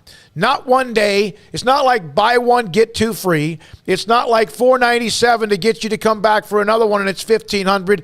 $497 every single time. for an MRI on whatever muscle, ligament, or whatever you need to have a picture taken for evidence for your doctor to know what hurts so much, whether it's an orthopedic surgeon or somebody else. They also are doing a lot of MRIs of late on the abdomen. They did one for me. They're doing that for those who want to make sure, just in case there's a concern about your age, your PSA count when it comes to prostate cancer as well, or just finding something there that shouldn't be there. It's IdealMRI.com with Dr. Rob Maxey and his great staff. They serve you. They will also do MRIs at hours that otherwise most of the time not available elsewhere. They will make sure they help around, well, get an appointment around your schedule. In the Central Texas Marketplace, a title sponsor of this show, IdealMRI.com. From the first workout to the last practice, sports is an incredible and rewarding challenge. Hi, this is Dan Ingham with the First National Bank of Central Texas, and we're proud to support each athlete, every parent, and our educators. From families, small businesses, to the biggest industry, we're here to help. With remarkable products like our free First mobile app, we've got banking ideas that fuel big dreams. That's the First National Bank of Central Texas. Familiar faces making local decisions. Member FDIC, Equal Housing Lender. Shorty's Pizza Shack at 12th and Bagby is a homegrown, family-owned and operated must-visit pizza place in Waco. Fantastic pizza by the slice or get the whole pie to share. Great happy hour specials every single day, and it's not just pizza. Great wings. You have to try the Sikkim sauce, chili cheese fries, pizza pillows, and more. Dine in for a great hangout or carry-out. Order online at shortyspizzashack.com or do yourself a favor and bring your crew to the restaurant at 12th and Bagby. Shorty's Pizza Shack. Tell them Paul sent you by.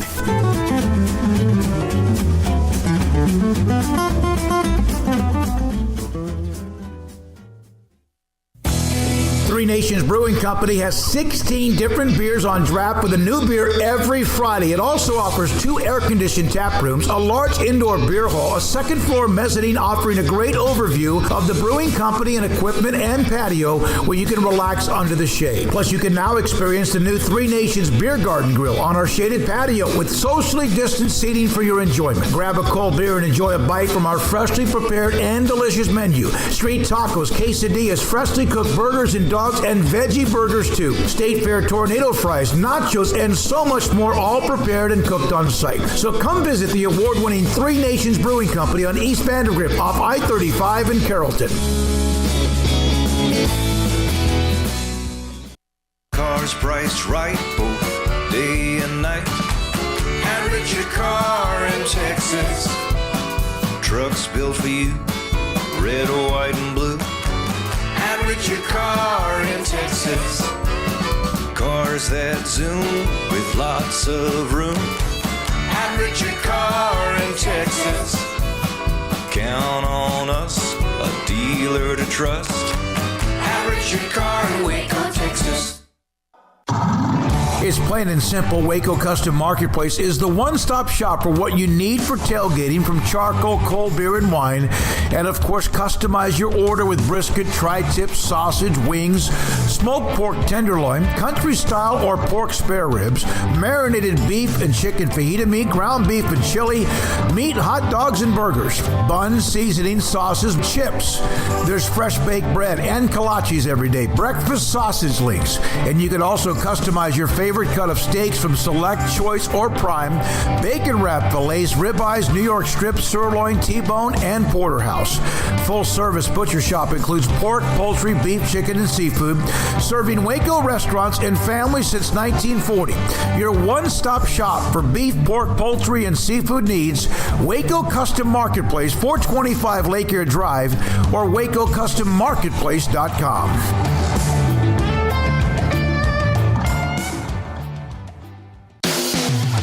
Welcome back to Sikkim 365 Radio. Have you subscribed to our YouTube channel? Search 365 Sports on YouTube.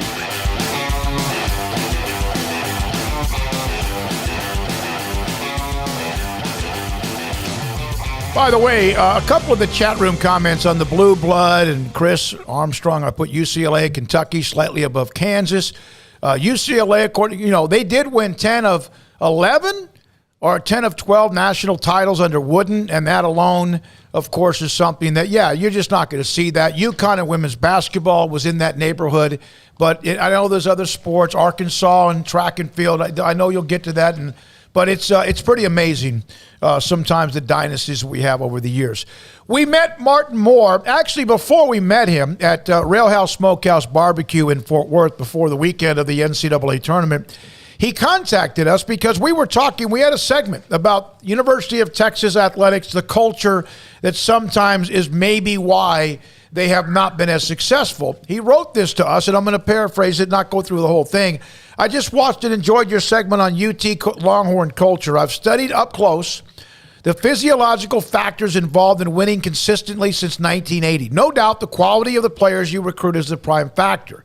However, the mistakes made by coaches during weekly preparation in regards to human physiology can significantly change a team's ability to play well. If the knowledge and the measurement of specific physiological factors is not known, mistakes will be made, upsets will turn into slumps, followed by underachieving seasons, and on in the book called You Can't Defeat Nature, written by Martin Moore, A Coach's Guide to Winning. Martin, thanks, first of all, when you reached out to us. It was great to meet you in Fort Worth as well.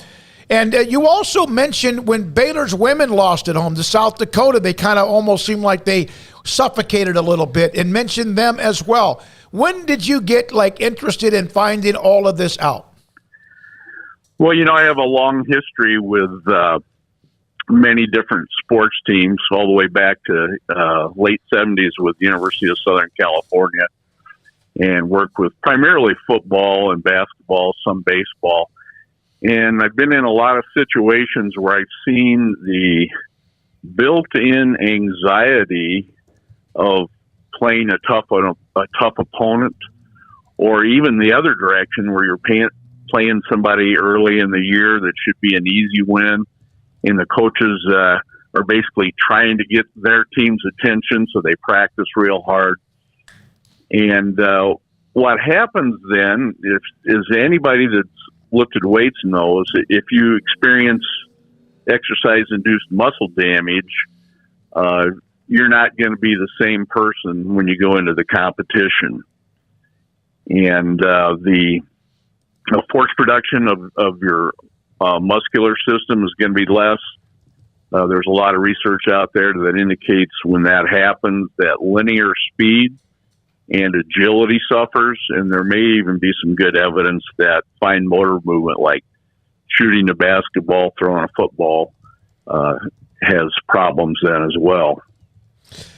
The crux of your book is, towards the end is pointed towards mostly youth coaches, so that these habits can get, developed early for coaches and for players. But at the higher levels, do you think that coaches that break from the norm of focusing on where can our guys be at their max peak physically is where they kind of go awry? Well, the first third of the book is a wake-up call for coaches at the highest levels that have a full array of staff, but they're in charge of how the practices go. And there's a whole industry now of businesses like Catapult or Omega Wave, things like that are trying to help coaches out. But in the final analysis, if you get into the middle of a practice and it drags on with a lot of vigorous activity that was not planned for one reason or another, then it's too late to make the change. A lot of the research with the exercise-induced muscle damage shows that it peaks at 48 hours after the practice or the competition that caused it. So that means if you're a football team on a Thursday and you overdo it, or if you're a basketball team probably on a Friday for a Saturday game and you get a little anxious, the players don't quite get it right the first time, and you stay out there too long with vigorous activity, there's a real specific timeline that isn't really known. We developed this back in the 90s and sat on it for 30 years. Several coaches used it with great success, but as I'm getting older, I wanted to get it in print so that everybody can have a look at it. What would you say the biggest mistake people make inside of a practice like that is? Like making them run more, like because it's discipline or whatever? Yeah, I would say let's take the Baylor South Dakota game, for instance, and again, not being on the sidelines, I can't say this happened for sure in that one instance, but I've seen it happen before where the coach is going to work for a long period of time the day before the game on what they're going to face, what's the defense going to be like, what are we going to do on offense, and they stay out there too long. And as you can read in the book, 17 minutes of vigorous activity is where we found in our research where we never won a game when we faced good opponents if we went that high. So the second year of the research that we did it, the coaches actually completely changed their practice style, and we never went longer than 15 minutes with vigorous activity the day before the game. I was on the sidelines with a clipboard and a stopwatch, and the coach would look at me, and when I said, "That's it, you're there," he would immediately say free throws, and our winning percentage was great, as you can read in the book. I saw one paragraph, and I was reading it as well. You had lunch or something with Hudson Houck, a former Cowboys offensive line coach. I guess he was at USC at the time or wherever, about knee braces. There are some offensive line coaches that just say everybody has to wear them no matter what, and there are some that don't like any of that being worn. What was his reaction when you asked him when they first were introduced by somebody with the Raiders? Yeah, well, the trainer for the Raiders, George Anderson, had put this knee brace together, and it was very simple, very easy to. We put it on with tape, and Hudson had his center from 1979 that wore him on both legs. Well, in the fall of 1980, in one of our two-a-day scrimmages, we lost two important linemen within about 10 minutes of each other with medial collateral ligament injuries, and so I went and had some lunch with Hudson, and I said, "Do you think that your center, Chris Foote, had problems wearing these braces? Did it cut back on his performance?" And he said, "Absolutely not." So we talked about putting his whole line in it, and so I had him go to my boss, the head trainer, Jack Ward, and they talked about it. Got the braces in, put them on offensive line, then defensive line, then linebackers, and I really can't remember an MCL injury after we did that. Well, the following year, we started getting calls from other colleges, and the rest is pretty much history. It's tough to watch a game on television now without all the offensive linemen and some of the defensive linemen wearing the knee braces now. So we really changed the uniform of college football in 1980. One of the things I found interesting was the way that you look at the 36 hours before the game is the most key time. Not just physically, but mentally, but all the things that go into that 36 hours. Can you get into that a little bit? Well, when we were at UWM, we didn't have our players stay in hotels, but that was the era of landlines. So we would call them at midnight and make sure they were in the room, so we knew that that's the best we could do at getting them some rest. Once in a while, the coaches would visit them. On the road, it wasn't a problem. We made sure that we ate in a similar fashion within that 36-hour time period, and it didn't matter whether we were going to have a pregame meal for breakfast and then a light lunch or vice versa. We had supplements that we would use so that at every 6, 4, and 2 hours prior to the game, they were receiving nutrition.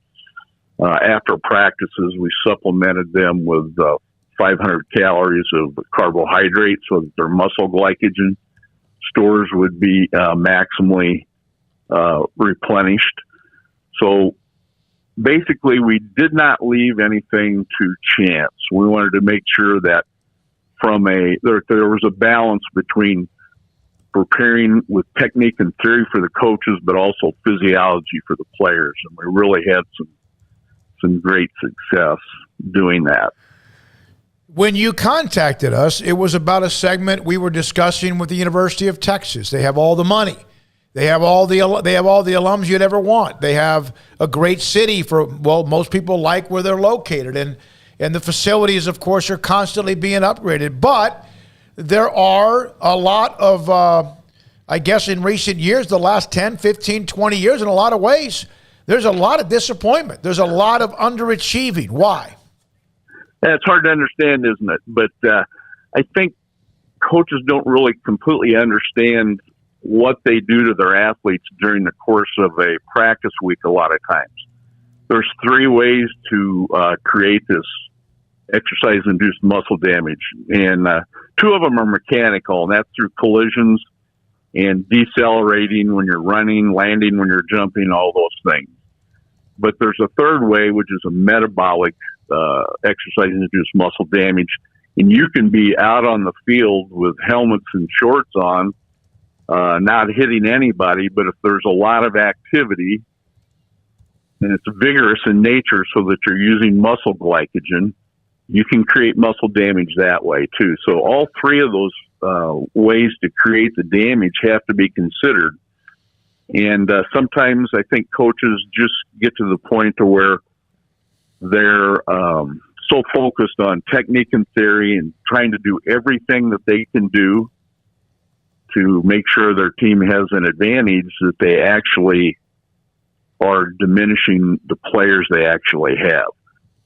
I've talked to a coach last year, and I want to know who's on the field. Is it the guy that you recruited and have been training for 2 years, or is it somebody that's running 0.2 of a second slower and they're 40 during the competition because what you did in the practice? Mm-hmm. And that's only 5% change in their 40 time. If a guy's running a 4.5 when he's rested and healthy, but now he's tired, has dead legs, and he's running a 4.7, 2.5, then that's a big difference in, DBs are having the receivers run by them.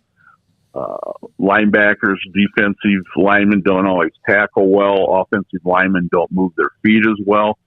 And basically, if you've been around it a lot, you can recognize it, even though you don't know exactly, you weren't there on the field for the last 7 days. You can recognize it. And you hear what the coaches say. They talk about things that can't be measured very well, like, well, the other team wanted it worse than we did, or they were mentally more prepared to play, or they looked a lot quicker. You hear those things in post-game comments, and you know exactly what's going on if you've been attuned to this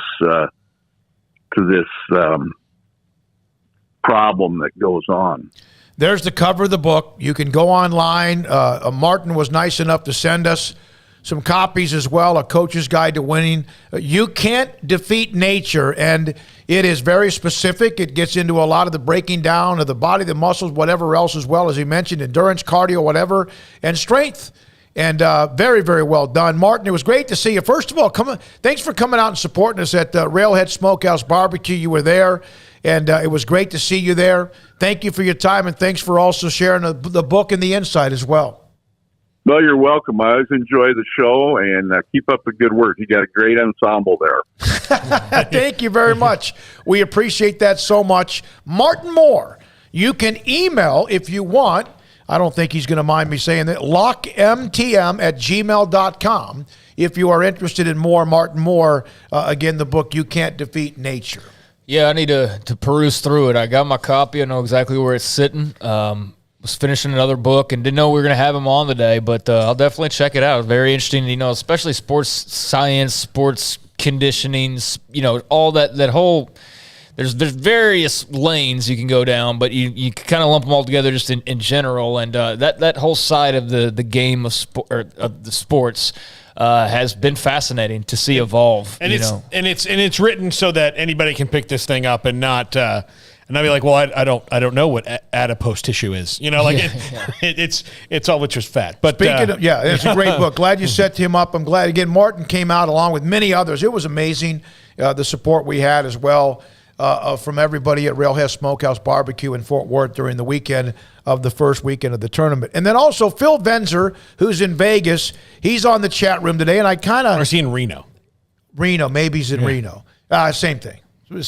Yeah. He sent this book. I gave it to Craig. I gave it to Paul, and I have mine as well. We all are thrilled. They're both historians. I love anything military. A Spy in the Sky, photographic reconnaissance Spitfire pilot in World War II, Kenneth B. Johnson. Phil Venzer is the one that sent us this book. If you're interested, just want to say thanks to Phil, who joins the show a lot when it comes to the chat room as well. Yeah, this one's sitting up on my desk right now. It's next up in the rotation. I'm very, very interested. Some of the best books recently I've read are about World War II. World War II is fascinating. Yeah. It really is. I mean, just the characters, the locations, the different battles, the different storylines. And truly a world war. I mean, not one of these where we're like, hey, go look at Ukraine. Look what's going on over there. Like, no, literally, like the entire world basically had an investment in what was going on during that time period. But yeah, I have this on my desk as well, and I love reading about World War II. I always have. So I'm definitely looking forward to checking this out. It's interesting with Aranda and how he looks at things and the way things are with college athletics.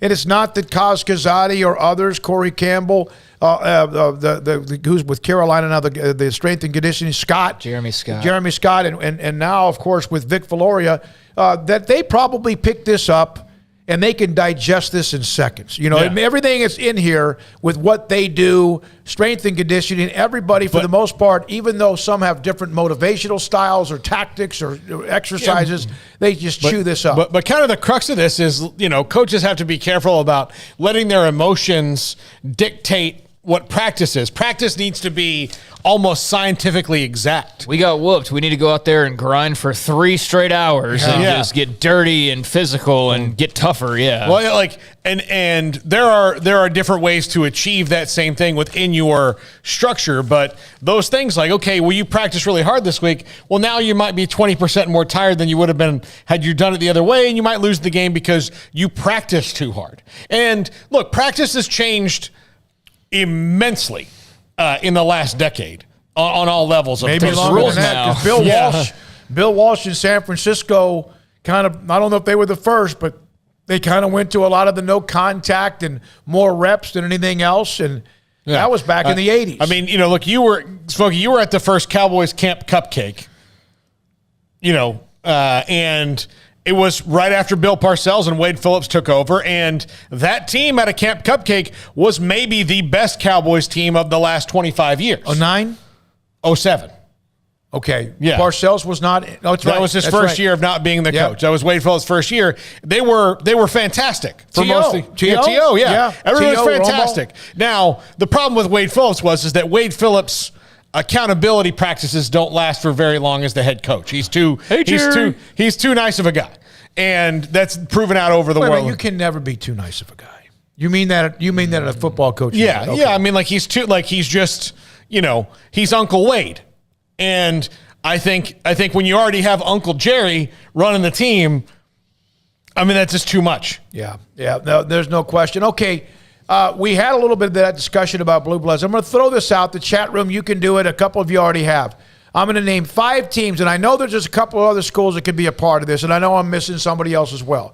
Among these 5, take one out. One out, not 2, and add somebody. These 5 names, UCLA, Kentucky, Kansas, North Carolina, Duke. Who doesn't belong? One name comes out of that group, and you can argue about it all you want. Hold on. I'm not including Indiana. I'm not including Syracuse. They can be a part of the conversation. But again, but of those 5, who doesn't belong? UCLA.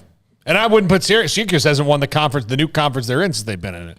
Not even close. You guys would take out UCLA. I would say UCLA because it's been a long time. The majority of their titles are 50 years old at this point. They won in 94. That's great, but that was the last time. I know they played in some other big games, but I mean, in comparison to those other 4 have won one, if not multiple titles in that time period and been consistently, in the mix for the most part. I know all of them have kind of had their moments where they go up and down. But like, if the question is all-time greatest, then no, UCLA's in there. But if we're talking about current right now Blue Bloods compared to those other four, yeah, I got to take UCLA out. Some good responses already. Yeah, and UCLA deserves credit for doing some things that some people were too. This is gun to head. You have to make a choice. I'm not trying to knock UCLA. Back in the 60s and 70s. But, look, they had Lou Alcindor when half the schools in the country wouldn't even talk to him. That's true. So, like, you have Kareem, and half the schools are like, no, we won't even talk to him. You're like, all right, he's one of the best basketball players ever. You still in your bigotry and enjoy not winning, but we have rules. But I do say UCLA. It's been since 1994. We have rules, and here's like, for example, Aaron goes 6 traditional Blue Bloods. No, this is just the game here. 5 names we mentioned: UCLA, Kansas, Kentucky, Duke, and North Carolina. Who doesn't belong? And everyone, there's no right answer. You can argue all you want. Yeah, there is. It's UCLA. But I mean, like, you need to specify the question as well. All-time Blue Blood. All-time? Well, see, then that changes my... Yep. That's what I'm saying. Like, I just said it. All-time Blue Blood. Okay, well, then I'm going to have to rethink that, and I don't know who I would take. I mean... I don't know. I'd have to go look at actual numbers to parse through whether it's Duke or whether it's I would Kansas. Think if you did all time Blue Blood, then Duke has a good chance of being eliminated. Yeah, because Duke's only been good under one. In the 80s, late 70s, they made a run, right? And then after that, of course, Coach K did what he did, which is insane. Duke is a blue blood because of Coach K. Right. Yeah. UCLA, all those other ones that you mentioned, have different coaches that have made them blue bloods, or have won titles with different coaches. Now, most of UCLA's are under Wooden, but they have other coach who's won titles. Kansas has multiple coaches won titles. Kentucky has multiple coaches who won titles. North Carolina, every single coach. Well, I mean, not everyone, but they've had multiple coaches. Roy won a title. Dean won a title. They won before. They won titles. So, and now you have a young man, Hubert Davis, is on the doorstep of playing for a championship as well. Aaron Anderson, UCLA is so overrated. If you look at the historical perspective, no. If you look at currently over the last 25 years or so, yes. Well, I have to remind myself to include them in the basketball Blue Bloods if we're talking right now, modern day. That's why I brought up Syracuse. That's right. They're obviously the Wooden years. You've got to mention them. They're like Alabama in that regard, almost in a way, or like the Bud Wilkinson years at Oklahoma type of run, just crazy success. But, yeah, I do kind of have to remind myself of they do deserve to be in there with Duke and Kentucky and North Carolina and all that. Of course they do. But, yeah, in terms of right now, modern day impact and all of that, they'd be the one out in that group for me. Yeah, absolutely, and that's why in football, modern day Blue Bloods, who have also the tradition of history and Blue Blood history, that separates. And then all of a sudden, Nebraska or even Texas, 05 is when they won with Vince Young. It was 30 years prior to that. You have some that are all-time Blue Bloods, but current modern day, the last 25 years, it would change a little bit. 254-339-1122, absolutely. They won it in 80 or whatever it was, and then, of course, they've had a great run. Even last year's team was really good, even despite the fact they couldn't score. I thought Georgia was 81. Splitting here. Yeah. Okay. Clemson beat Nebraska in 81. Gotcha. With Danny Ford, I believe, was their head coach the year after Herschel in 1980. Sikkim 365 Radio and 365 Sports.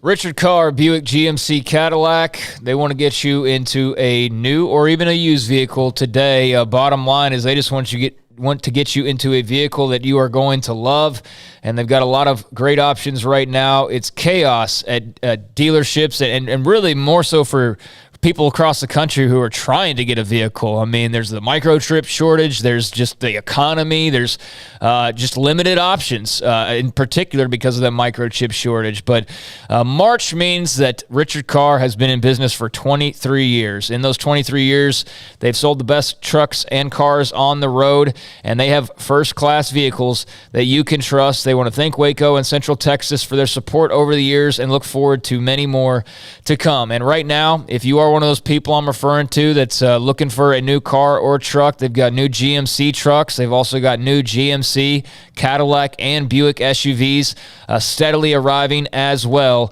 Each and every week, they're getting new vehicles arriving on the lot. So get on their inbound vehicle list right now. You can do that by calling them up or emailing the dealership. Tell them you want to get on that inbound vehicle list, and that means you can get your new car or truck as soon as they arrive. And for qualified buyers, you can buy a truck now and get 0% financing for 72 months on most GMC vehicles and Buick SUVs. And if you are sitting out there, you got summer vacation plans. Maybe you and the girlfriend or the boyfriend are going to the beach. Maybe you and the family are going up to the amusement park, whatever the case may be. You want to be cool, confident, and comfortable in your ride when you're traveling long distances. So with summer vacation approaching, check out the 11 different SUV models to choose from at Richard Carr that also come with dozens of trim options. So not endless options, but pretty close to it. Richard Carr, a one-stop shop to find that perfect SUV for your needs and that perfect SUV for your family this summer. And if you don't want to buy new, as I mentioned, they've also got premium pre-owned cars and trucks. All of them have undergone a 172-point inspection, and 100% credit approval is always the goal with their over 10 lenders who will do what it takes to get you in a car today. It's anniversary month at Richard Carr. Trust the good local people you can count on. 23 years in Central Texas. Proud Wacoans, proud Baylor Bears.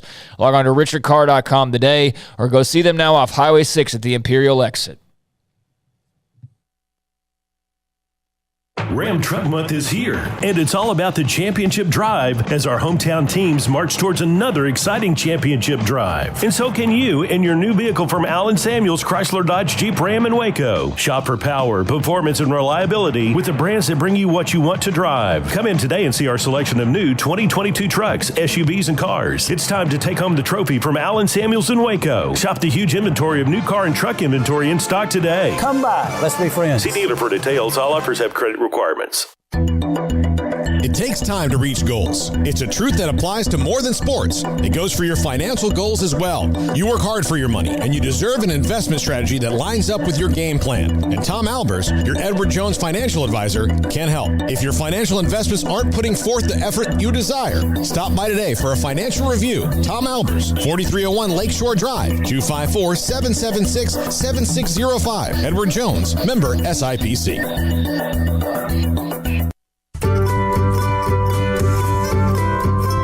You want to know why Stonewood Dental is so successful? Listen to what happy customers have to say.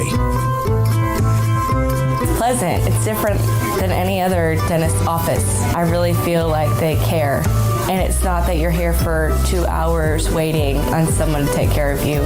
It's quick and easy, and I bring my kids, and my kids love being here too. They really love the treasure box. Staff is really nice and accommodating, real friendly. You feel more like home. It's not sterile looking. Everybody has their own personalized rooms with decorations and decor, and they'll even have a blanket for you when it's cold. I've recommended people to actually come here, and they are patients now. I really love it here. It feels like family. Learn more, stonewood-dental.com.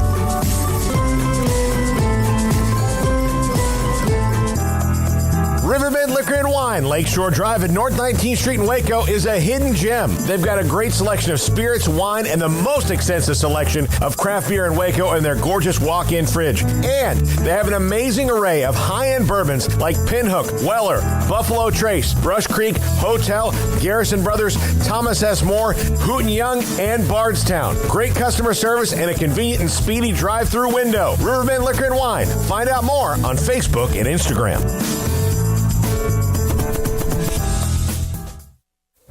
Stepping into a new pair of boots is great, but stepping into the boots of a U.S. Army officer can also add confidence and leadership skills to your son or daughter's career path. There are more than 150 occupational specialties to help them find the best fit for their future. See all the things your son or daughter can achieve in our boots at GoArmy.com. U.S. Army Waco Recruiting Company, 254-598-8131 or 254-776-1543. With so many companies and policies out there, it gets so confusing shopping for insurance, and I never know if I'm getting the policy that's right for me. Luckily, I met the team at the Niche Group Insurance Agency. With the Niche Group, you can go to one company and get access to coverage options from many insurance carriers, and you get to speak to a real person about your specific coverage needs. With the Niche Group, I know I'm getting the right coverage at the right price. If you need insurance, talk to the experts at the Niche Group at 1-800-258-8302. Welcome back to Sikkim 365 Radio. Preston Ebner checking in for Smith. Ebner split wide left. Chapin looking up top. He's looking for Ebner. Ebner's open. He has it. Touchdown Bears. A 61-yard score. The 5 o'clock hour is sponsored by Edward Jones Investments with financial advisor Brad Wilson. Investing his time and experience back to you and your money during today's changing times. Edward Jones, making sense of investing. You know that today at Pro Day. Now here's David Smoak, Paul Catalina, and Craig Smoak. Today at Pro Day, we've mentioned Will Terrell Bernard and Jalen Petrie, among others, Treston Ebner. We had Petrie, a couple of comments, 2 or 3 minutes with him. Abram Smith, Taekwon, all these names, and mentioned John Lovett. Among those that needed to kind of like get attention, Raleigh Tejada ran well in his 40, and you would expect that, but it's nice that he was able to post a very, very low 4.4. He also weighed 191 pounds, and I think at times you can look at Raleigh around some of the other bodies around him. He's bulked up to 191. And then Kalen Barnes did quite a bit. Of course, we had talked about him with that bowl game he was in, the All-Star game in Vegas, and then also spoke with him through his agent as well. There's another couple of guys, you know, that really, I don't know, they may get picked up, that need at least to have somebody see them. Who knows, can be invited as a non-drafted free agent after the draft is over. And you hope all of them have a chance to be in a camp at some point. That's why John Lovett was here, because he disappeared last year. And he didn't play much the year before because he didn't play much and then, of course, got hurt, and then he left. Yeah, I was going to say he disappeared because he went to Penn State. That's where he disappeared to. He disappeared to Happy Valley. That's exactly why I brought it up, yeah. Yeah. I guess... Yeah, I mean, it's a good opportunity for Lovett. I mean, I guess where I'm confused is why he didn't just do the Penn State Pro Day. Maybe that's what I'm confused by. Maybe he got up to Penn State, and I'm not saying this. He's from that area in that Northeast. Just felt like it was more comfortable coming down, getting away from there, and doing the Pro Day here. Or maybe the schedule fit. He could do it here, not at Penn State, or I don't know.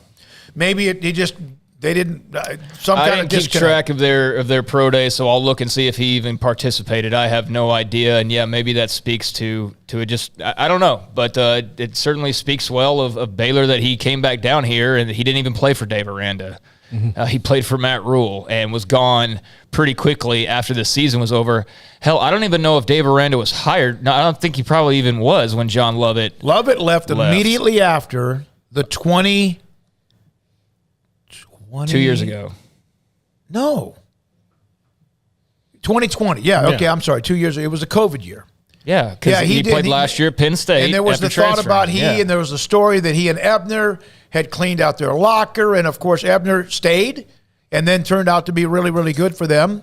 And then Lovett just, he got hurt. He got hit on the sideline soon after all that went down and got knocked out of the game, never saw him again, and then he was gone. And I understood why he went to Penn State. It seemed like that'd be a pretty good match. He's close to that area. They may know him. He knows them.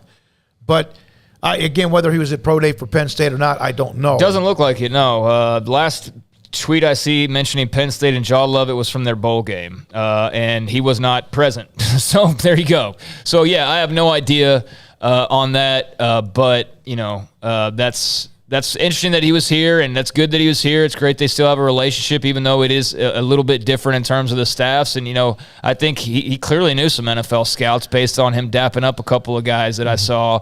Who knows where that relationship is, but that can't hurt his chances. And he's a good, solid, muscular, fast kid. So even though the results weren't there last year, he did put some some film out there when he was at Baylor for 3 years and did well. So, good luck to him. Giancarlo Valentine's another guy who, just wanted the opportunity. Raleigh Tejada just wanted the opportunity. And so Zeke who knows? Brown. Yeah, and it wasn't just the NFL. There was the XFL and the CFL and, those leagues as well. So that's definitely, some options for those guys. We have some breaking news. Armstrong, I'm going to send this to you. Sent it to him. Okay.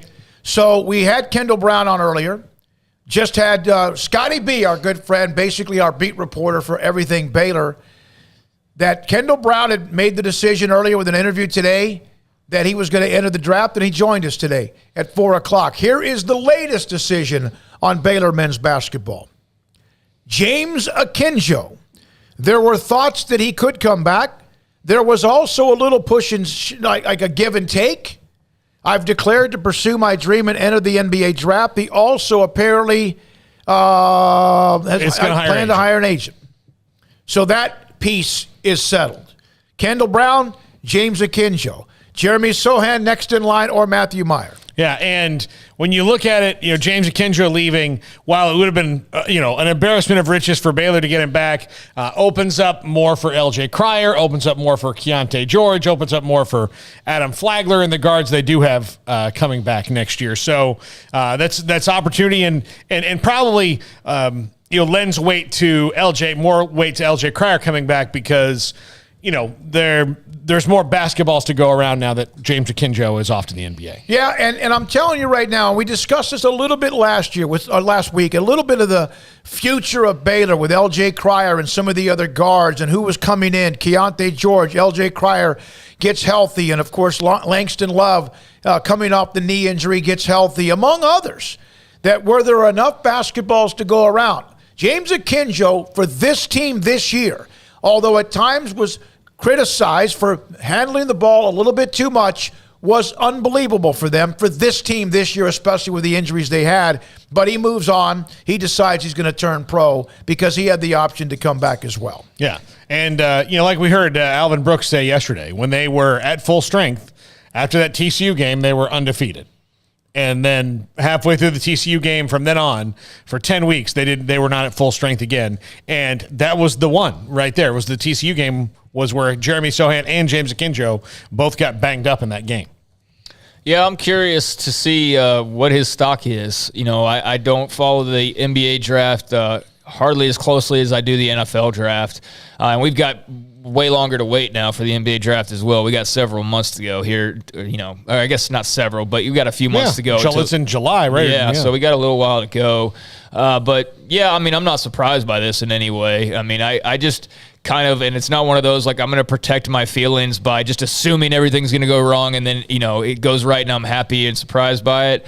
I just figured James Akinjo was gone. I was just kind of just reading tea leaves and just my assumption. I assumed Jeremy Sohan's probably going to be gone, and I figured Kendall Brown would be gone. So 2 for 3 so far, and we'll see what Sohan does. But, yeah, I was just kind of banking on him probably, and he's moved around so much. He's been on, 3 different college rosters? Georgetown, Arizona, Baylor. He's been at 3 different colleges, so, he's probably ready to go off and do something different and make some money and all that. He can, and here's the thing. He's a point guard who can drive and score in addition to, he needs to probably get better at distributing, but he's still pretty good at that. But he can drive and score. He has that great little teardrop shot that he has. His jump shot is really good. He can penetrate. He can do all those things that you want offensively. So, and he's a good defensive player as well. So, yeah, he's an NBA. James Akinjo's an NBA player. I don't know where the NBA draft after the first about 18 picks, just outside the lottery, is really hard because once you get outside the lottery and you start talking about non-guaranteed contracts, then it stops necessarily being about who might be the most accomplished guy. Really, then, the top of the lottery is kind of the intersection of most accomplished plus most talented. But the bottom part of it is not necessarily most accomplished. It might be most talented that you can get right now. Mark Cuban drafted Satnam Singh in the second round of the NBA draft. Satnam Singh. You talk about total flyer because he's 7'4" tall and really has nothing else to show for it. But hey, this freakazoid may be able to get turned into a player. Yeah. Let's just imagine somebody just doing that in the second round. Let's draft Laquan McGowan. he doesn't really particularly fit anything, but man, he's huge and he's big, and let's just see. And that's, the NBA draft is kind of wild like that, where it is truly, once you get past the lottery, like, there's late first round picks that aren't even necessarily guaranteed to make their teams. It's crazy. Yeah, and now the way that basketball is set up, not only with the G League but with international play taking the step up that it has, you can have other people do your developmental work for you.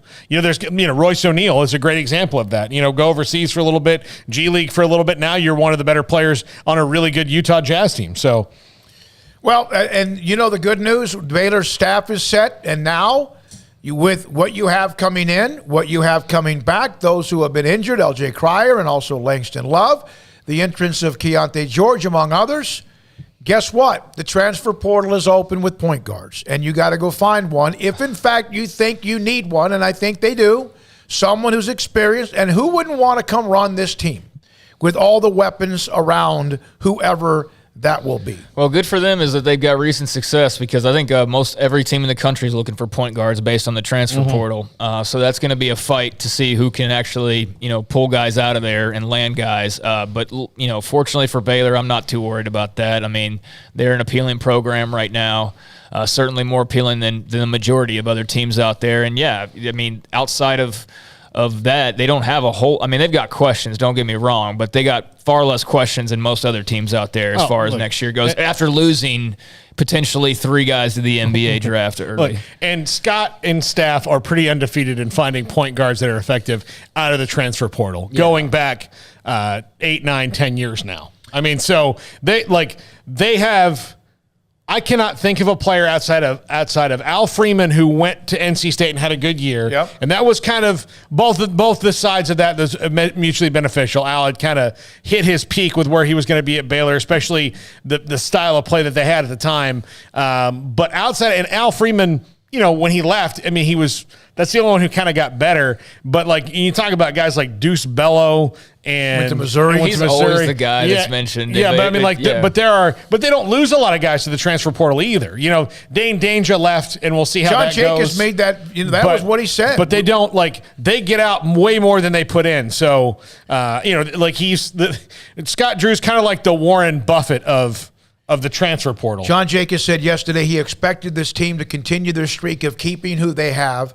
And yes, he also admitted that there were some who would make decisions on going to the next level. We knew that meant Kendall Brown or Jeremy Sohan, most likely a Matthew Meyer. But the James Akinjo one was probably further down the list as far as the one that was at top of mind, although his future was going to be it makes more sense than 2 freshmen going, honestly, on the surface of it.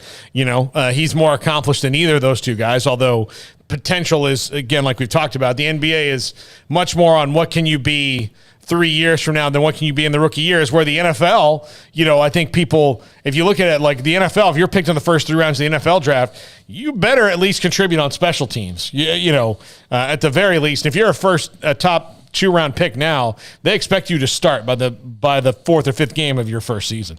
So Baylor will now they have that in front of them. The good news, you get these things answered quickly. Now you start working, as I believe might have been Jared Nunez who said this to us yesterday about, and also Jacobs and Brooks, was that April is when you win championships.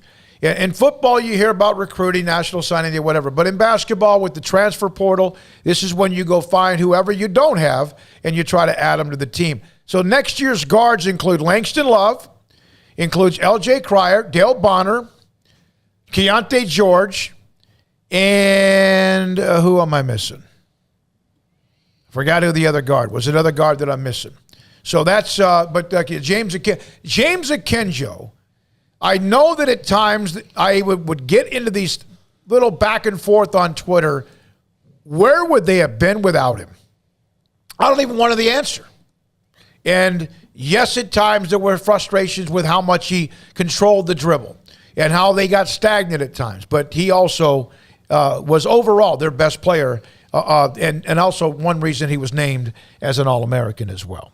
When we come back, 5:30, John Machota covers the Cowboys. Jerry Jones, for the first time this week, as we discussed yesterday, talked to people, media. First time in a long time. John McClain had some thoughts on that. John Machota next on Sikkim 365 Radio. Alan Samuels, Dodge Chrysler Jeep Ram Fiat, Loop 340 east of 84 in Waco. Shop for power, performance, reliability with their 2022 Ram Lone Star Quad Cab.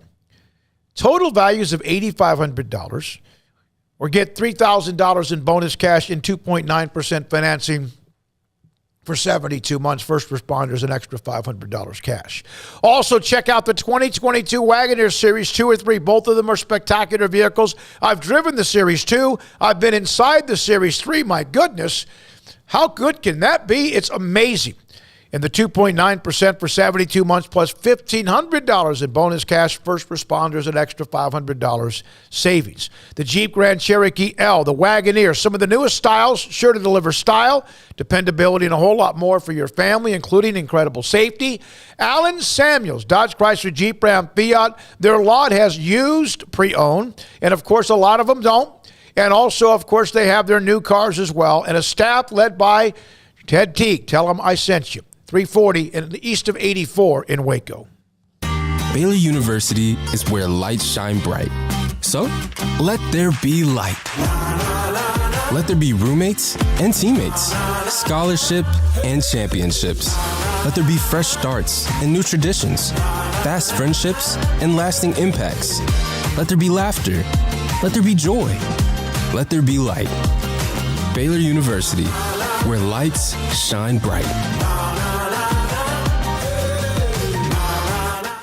Brad Boozer, Boozer's Jeweler, joins us on Sikkim 365 Radio. I've seen people walk in there. First of all, you have so much to show. Whether necklaces, bracelets, rings. You have the watches. You have numerous great watches as well. You really have pretty much everything, don't you, when it comes to jewelry? That's correct. Kind of a one-stop shop and all. And the fact that we have the 2 jewelers on staff, the repairs we can do, the fixing of your jewelry, and the remaking of any jewelry has really set us apart from anybody else. You want to know why they're successful? Brad Boozer, the owner of Boozer's Jewelers on the corner of Valley Mills and Lake Air in Waco. Texas Farm Bureau Insurance has protected fellow Texans with auto, home, health, and life insurance since 1952. With more than 260,000 square miles of land and 27 million people, that's a lot to cover. Whether you're wrangling cattle or wrangling kids, we're proud to protect Texans in all Texan ways of life. Stop by and see our agents at one of our 3 McLennan County locations. Coverage and discounts are subject to qualifications and policy terms and may vary by situation. Did you know that 1 out of every 4 men have symptomatic low levels of testosterone and don't even know it? And if you think you're too young to worry about it, guess again. Low T levels can make you feel tired and grumpy, cause weight gain, and wreak havoc on your sexual desire and performance. Petty Clinic Low T can set up same-day blood screening and results, so if you're tired of being tired, I challenge you to man up and Google search Low T Waco or go online pettycliniclowt.com. It's a private clinic with an atmosphere catering to men.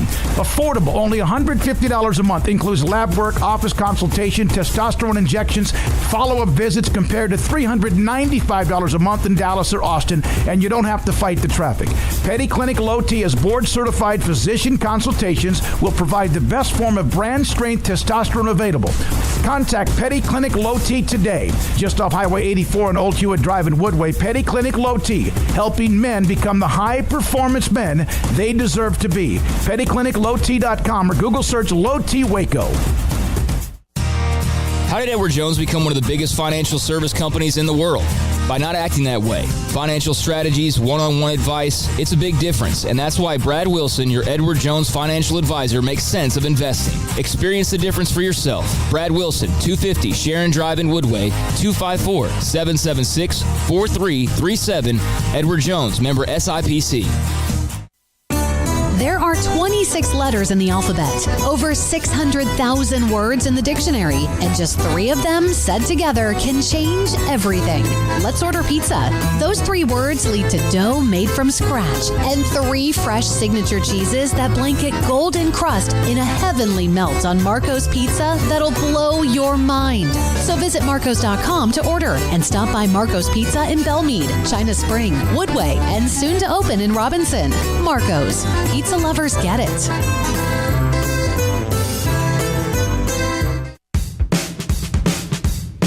Welcome back to Sikkim 365 Radio. It's time for our weekly segment with John Machota of The Athletic, brought to you by Pioneer Steel and Pipe, where customer service is their main focus, and best in metal, steel, and pipe for large or small projects, with 2 locations in Waco and Bryan.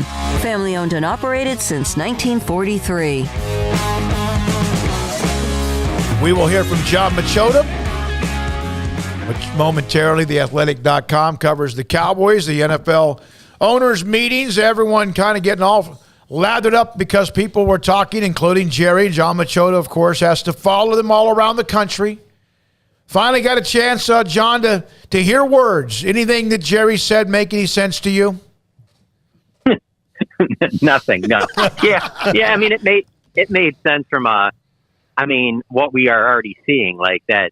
He's going to try and make his case for why they're not making bigger moves in free agency, and it's all about the salary cap and things like that. I don't know. You can say all that stuff, and that's fine, but it just, at the end of the day, you just look at the roster and you're like, this isn't a better roster than it was at the end of the season, and there's only so much you're going to be able to add to the draft. That's the thing. Like, yeah, they had successful drafts the last couple of years and got guys like Micah Parsons and CeeDee Lamb, sure. But you can't expect to have that every single year. And I feel like this season's depending on them to have a very strong draft to make the roster get back to what it was even last year. And obviously last year wasn't like they, went to the NFC Championship game or the Super Bowl or anything like that. But no, there was nothing that really surprised me out of what he said. It just was his chance to kind of explain things that, we still sit here and go, yeah, but you're not a better team. When you talk about Randy Gregory, leaving and then that gives you the ability to sign 2 or 3 other players. Yeah, that's great, but those aren't players that are on his level. So, you're not getting as better. I don't know. There wasn't a major, earth-shattering takeaway from anything he had to say. John, I don't know if you remember this, but for years, Guns N' Roses said they were going to or at least Axl Rose said that, hey, we're going to release another album, and forever and ever and ever and ever. Chinese diplomacy. Chinese diplomacy, yeah, that they were going to release. And then, by the time it happened, it wasn't all that great. That's kind of how I feel about the Cowboys with the salary cap and the way that, we're concerned about the salary cap. Well, all the other teams in the league don't seem to be as worried about it as they are. So why is the salary cap real to the Jones family and fake to everyone else? I don't know if it's fake to everyone else. There's certainly some teams more than others that are willing to put it out there. But I use those teams as the blueprint because of the fact, obviously we'll use the Rams as one of them. But you've seen it with other teams this offseason with what Denver's done, what the Raiders have done, things like that. And the reason why I look at the Cowboys and put them in that same category is, one, they already have a pretty talented roster. Their roster last year was the most talented they've had in a decade. I knew they were going to lose some pieces, but I didn't think it would get to where it is right now in an area where you're like, well, they just have to have a good draft now.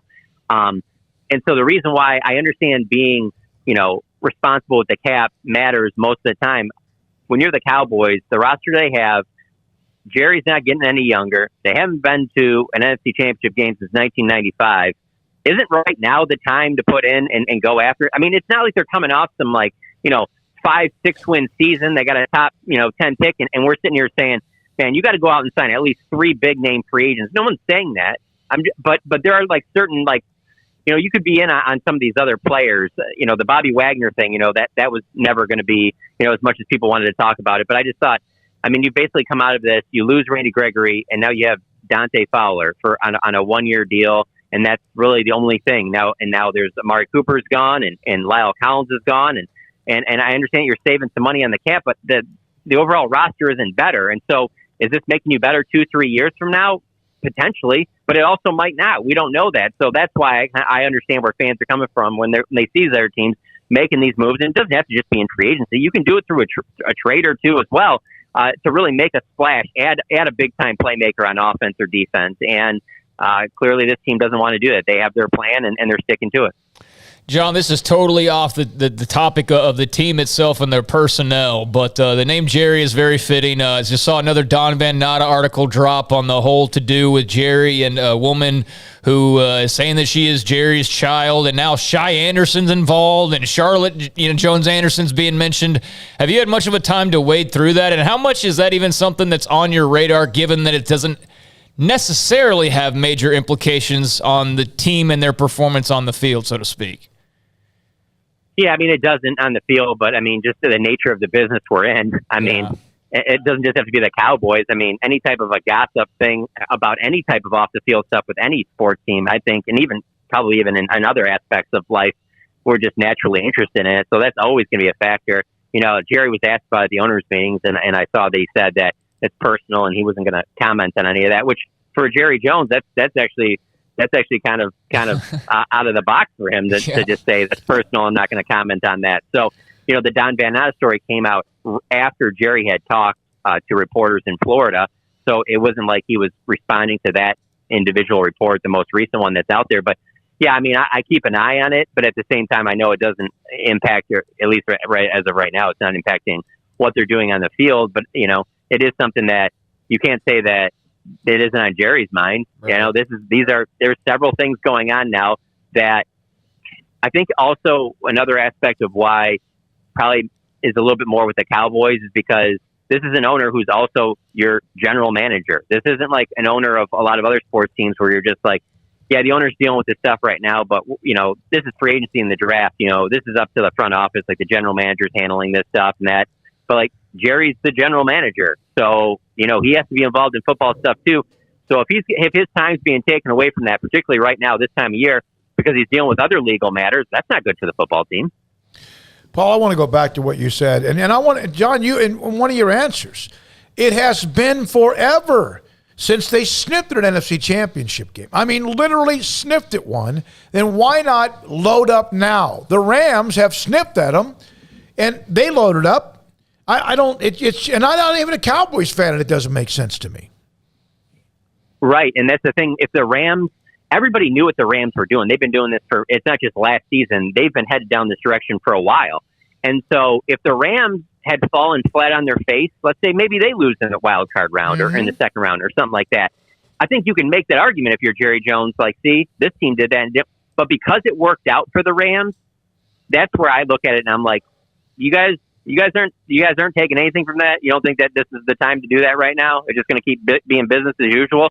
So, I mean, like I think I've told you guys before, you know, and I'm sure you guys hear it with your show and being on social media, like, this is the most frustrated I've seen the fan base, and I believe that it is completely warranted. They should be frustrated, not only with the way how disappointing the season ended, but the lack of any big moves or anything happening, not only that have happened so far, but that are expected on the horizon. It's not like you're supposed to sit here and be like, well, they just not do anything right now because they're going to make a big move in a couple of weeks or right before the season. Like, there's no guarantee that happens. I mean, that it could, but there's a good chance that what they do in next month's draft, it pretty much rounds out the way the roster is going to look, aside from a few really low budget other free agents to kind of fill in some gaps and some reserves and stuff like that. But I don't understand why just doing that would make anyone think, oh, this team's going to be better than last year. They're going to be able to go further in the playoffs. This team's going to be ready to make a playoff run. Like, it's not a better roster. Last year's team was healthy. The chances that you're even as healthy as you were last year at the end of the season aren't great. So, yeah, it makes no sense to me why they wouldn't be trying to make some type of a big move, to make some type of a splash move, to really not just send a message to the fans, but send a message to the rest of the locker room like, hey, last year's not good enough, and we're not going to just settle for that same thing. There's been changes, but we're trying to improve this thing. Yeah, John, I think, you know, and the thing that I think bothers a lot of people is right now, you know, the way they talk about it. Look, so the three guys that I think people would go nuts for in varying degrees would be Bobby Wagner, Tyrann Mathieu, or Jadeveon Clowney. They're probably not going to sign any of those guys, and none of those guys are going to sign for more than 2 years, and it's always not the number, it's the years, right? So it's not like they're going to sign Bobby Wagner to a 7-year contract. So it would be 2 years, and then they're out of it. So again, what are they saying that they're worried about? It doesn't make any sense. The only thing that I can come up with is, like I said, that if you have in your mind that, hey, when everything cools down, we're going to kind of kick the tires potentially on a trade with another team. Maybe it happens on draft day. Who knows? You know, maybe that they're gonna try and make a move with a team to get a player that's an established veteran player who, if you take that player on, you know, they're going to have to be under your salary cap, so you're going to have dollars allocated to that already on the side. That's an if. That's a huge if. So if nothing like that happens, because the names you just mentioned, I don't expect any of them to be wearing a Cowboys uniform.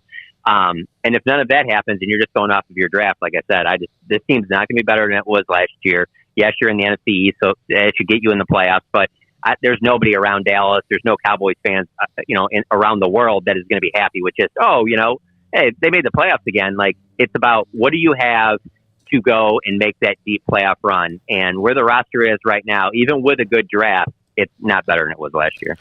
John, what do you think of the new playoff overtime rules? Yeah, I mean, it's interesting because I just feel like, the NFL I felt like their hand was forced because, obviously the Super Bowl is the most watched game of the year, but I feel like the most talked about game was that game between the Chiefs and the Bills. And because it was played at such a high level and one of the best NFL games that's probably ever been played, you just kind of felt like same thing as like the Dez catch, when something's that big and that polarizing, that something's going to change. And so it didn't surprise me that they changed that, but when I heard that it was officially through, it just made me think of, all right, so I'm going to take me back to sitting on my couch watching that Bills Chiefs game. So if you tell me that Patrick Mahomes and Josh Allen both each get the ball, they both just go right down the field and score in overtime. Well, the Chiefs still get the ball that third time. And so that's still, you can still argue like, well, then it should be until someone doesn't. And then all of a sudden you're in college rule. So it's like, I hear that rule and it sounds good on paper, but at the level that those two teams were playing in that game, I don't know if that would have answered any of the questions because I think Josh Allen gets the ball. Buffalo goes right down the field and scores after that. Kansas City gets the ball back and does the exact same thing. And so it's like, okay, so now you have it the third time. So it sounds good. Maybe there's not as good of a playoff game for the next 4 or 5 years. So no one really complains about it. But I felt like it's not a surprise because something had to be done because of just the magnitude of how important, that AFC game was, even though the fact that it really didn't matter. Neither teams, were able to get past the Bengals anyway. John, you did your 7-round mock draft and used the Draft Network simulator, which can waste hours if you fall into it. I've done that. I've done drafts for the freaking Lions. Just for the heck of it. Is that why they suck? Yeah. I think my team better than the ones they've come up with. But John, you had 7-round mock. Your first one, you came up with Kenyon Green. You kind of hit all the needs. Now, obviously, that's not how it's going to go. But how did you kind of approach it when you were looking at needs plus best player available as it went down the board? Well, yeah. I mean, one of the things is that there's so many different sites that do those mock draft simulators. Well, they'll draft for all the other 31 teams, and then you just draft for whatever team you pick. And so what happened is, I did spend a lot of time on it because there are just so many guys that fall through the cracks that you're just kind of like, is this guy really going to be there in the 5th? Most people have him as a 2nd-round pick. So I did a couple different ones, and then I sent my final one to Dane Brugler and was like, hey, is there anything real ridiculous in this thing? Like, is this cool? Like, well, it at least looks reasonable or whatever.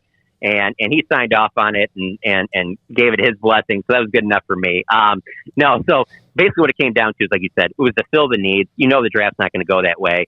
It was just kind of to give a perspective to fans on like how potentially all, 9 of their picks, they don't have one in the 7th round, but they have a pick in each of the first 6 rounds, and they have 3 in the 5th round. And so because of that, they have 9 picks, and that gives you a chance to address a lot of needs. But I would say the biggest thing I was really trying to find was to get them somehow a pass rusher, wide receiver, and a left guard in the early rounds, because I just think those are their biggest holes.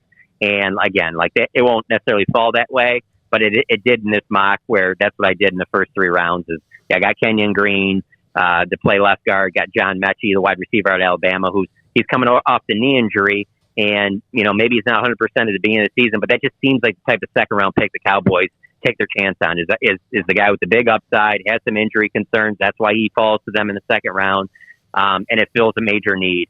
And then in the 3rd round, to go with Sam Williams, the kid out of Ole Miss, the DN. There's just been so many connections lately with him and the Cowboys, and talk of that he could be a 2nd-round pick. But if there is a good edge rusher that falls to them in the 2nd or 3rd round, I could certainly see that being the guy that they go after. Because now that you don't bring back Gregory, Dorrance Armstrong, that's a 2-year deal. Dante Fowler's only a 1-year deal. Terrell Basham's only got a year left on his contract. So basically, other than Tank Lawrence, you got Chauncey Golston. That's it. I mean, edge rusher is a major need for this team. John, thank you as always. It's good that there was something fresh to discuss. Thank you very much, John. Not that you're not always giving us some new insight. Thanks for your time, John Machota. theathletic.com. I know we have the top 5 coming up, but we did the earlier on the chat room, the Blue Bloods, and a lot of people were talking about UCLA has to be out, and of course the football one can go in the 90 different directions.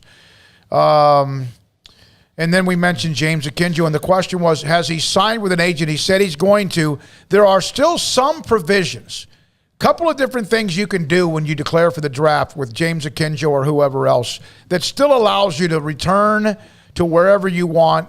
And so we'll see what happens with that, but it does appear as if James Akinjo's on his way out. No, I mean, he specifically mentioned signing with an agent in his message, and that's not always the case when guys announce that. Like, they may say, oh, I don't plan on signing with an agent. Like, who was it from Tech? I want to say Tech had somebody recently. McCullough?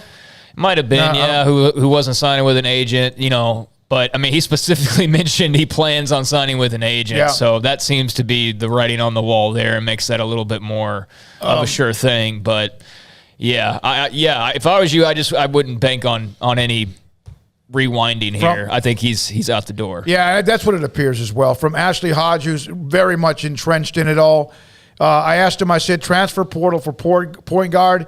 Not sure, may have an up on campus, may depend on what Matthew Meyer and Jeremy Sohan do. With those two, you have lots of scorers and facilitators. Cryer, Flagler, Bonner, Love, and George. Matt and Jeremy would give us, Baylor, enough, but I'll be surprised if Jeremy does come back. That doesn't mean he knows anything, but that's kind of the thought. But the Matthew Meyer thing is still out there again with what he wants to do after a year in which in some cases he was better and in some cases he was not. All right, when we come back in the studio today, we had Full Throttle. We have seen Brian Etheridge, one of the great partners this week. Of course, I just mentioned Ashley Hodge. Cole Barber's been around.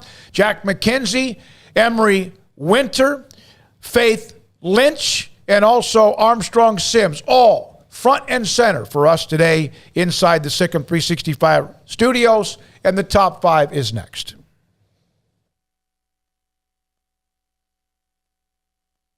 Waco Community, we're a small family business right here in Central Texas, and our goal is to bring down the cost of healthcare while maintaining high quality. At times like this, the cost of healthcare has never been more important, and unfortunately, significant illnesses and injuries still occur. That's why Ideal MRI is open and here to serve you through the difficult time. We offer premium MRIs just like a hospital with state-of-the-art technology and specialists, but you'll pay less.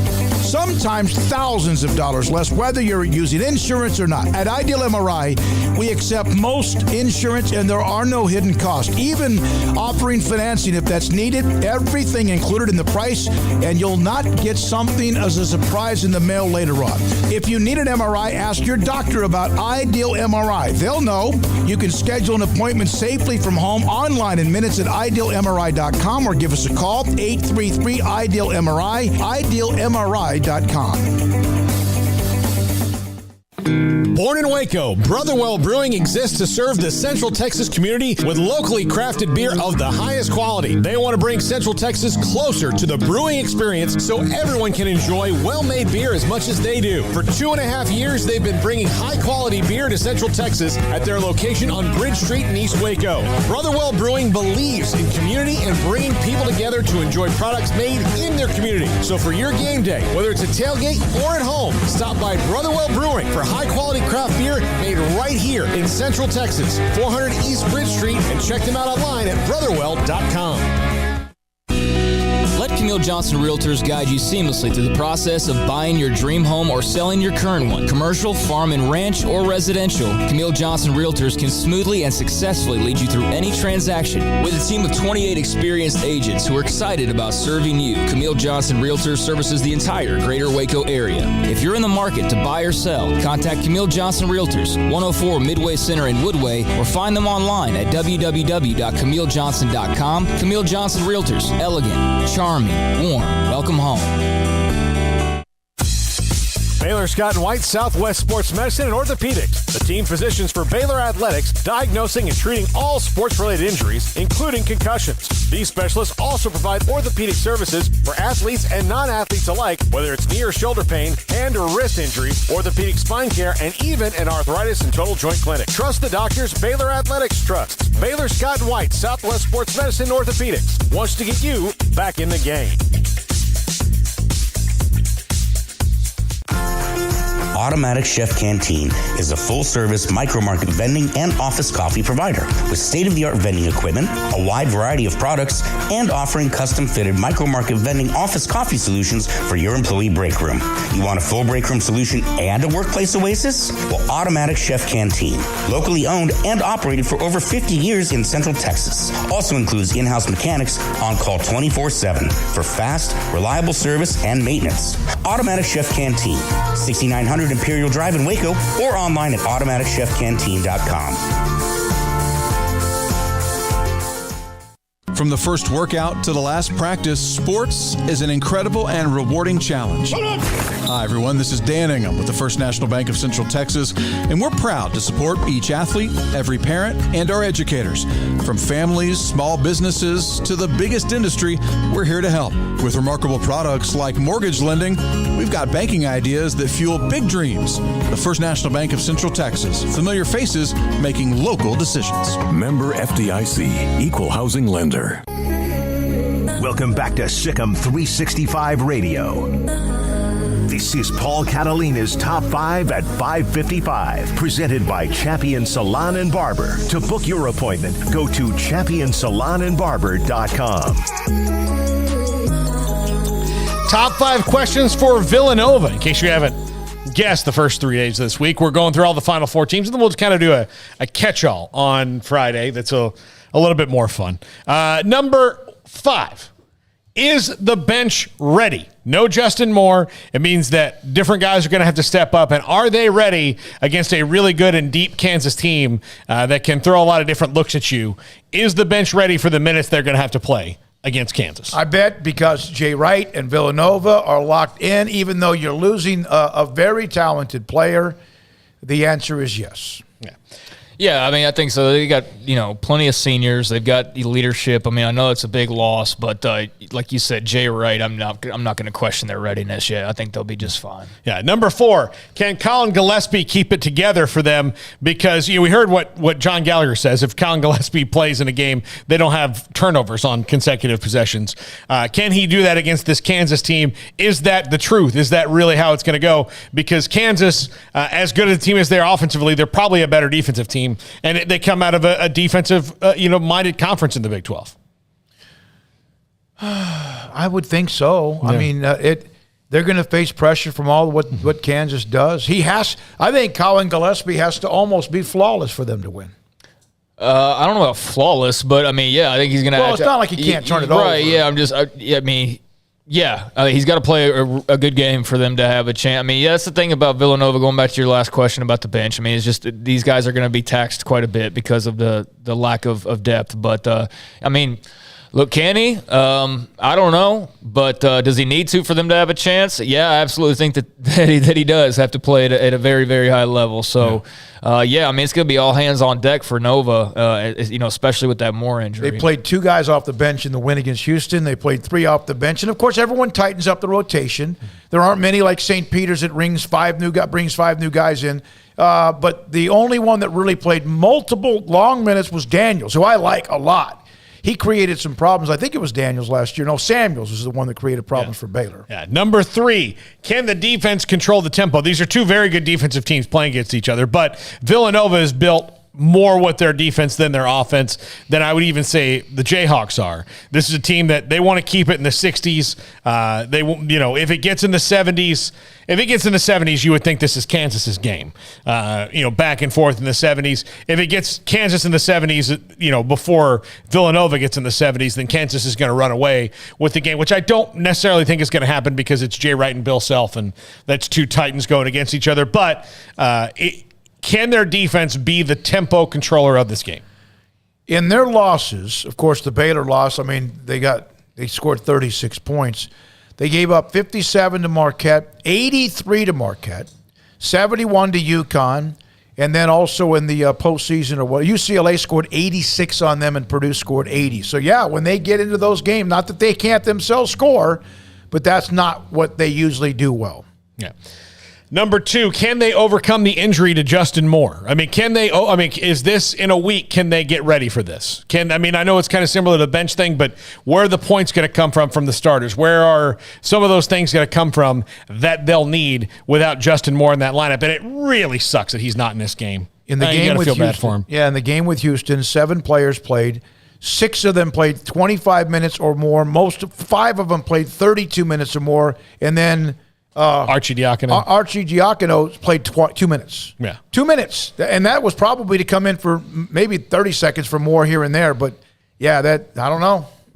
Yeah, I don't know. The depth is going to be an issue, and they're going to be playing, those starters are going to be playing a whole lot of minutes. And I know that's not something that they're, totally not used to, but this is a fresh injury in terms of availability. So, yeah, going to be even more taxing and not a lot of reinforcements or life rafts sitting there waiting on you. So, no. Yeah, I think they can, but it obviously, state the obvious, it makes everything far more difficult. And every box score, and I've only been able to go to 6 or 8 of them of the games that Villanova's played.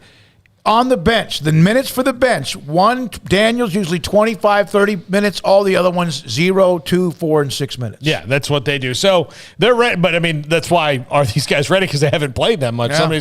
Somebody's gonna have to play more than they have against Kansas. And number 1, can they score with Kansas? If their defense does not control the tempo, sometimes you can expect a defense game or an offensive game, and it just doesn't go that way. You could, have games that are 81 to 77 from 2 teams built on their defense, and you have 2 teams that can't hit a shot for anything, and you have a game that's 50 to 48. So if that game's 50 to 48, Villanova's winning. Oh yeah, absolutely. But if it gets out of their defensive control, can they score with them? I don't know. Because you've got 4 guys that can score on Kansas for sure when they go, maybe 5. And especially now that Remy Martin's there. Remy, Ochai, Christian Brown. I don't even need to get into McCormick and Wilson, but they can score. And so if those 3 guys score, I don't think, and like I said from the very beginning of this thing, if those 3 guys all score in the same game, nobody's beating Kansas. Yeah. Well, and are they doing it at a breakneck tempo too? Mm-hmm. Like, are they up tempo and scoring, lights out? That you double whammy it there. Like Villanova's got to have all hands on deck and everybody pulling a bit more weight. But if they're also going with a pretty quick tempo, that's going to wear guys down. So yeah, it's going to be a battle of attrition for Villanova. I know they've got some options, although limited, and it is unfortunate that we're at this point. But the team that we cover on a regular basis, they had multiple injuries right there at the end of the year, and then one that lingered throughout most of the season that, we can all say what if. So, I think Villanova fans, unless they go in these next 2 games, are going to be wondering what if, Justin Moore doesn't get hurt, or what if this doesn't happen. But you know what? You got to roll with what you got. So we'll see. And it should be a great game. It would be a better game if Moore was playing. So the news today, Kendall Brown enters the NBA draft. James Akinjo on his Instagram account mentions that he's entering the NBA draft with the plans to hire an agent, and today was pro day at Baylor.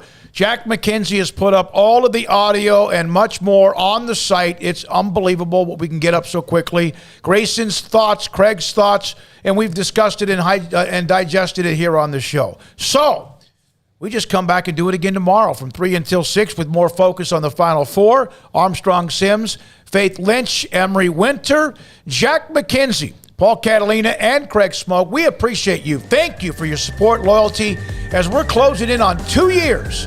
Sikkim 365 Radio, 365 Sports. Thanks to our great sponsors. Good night.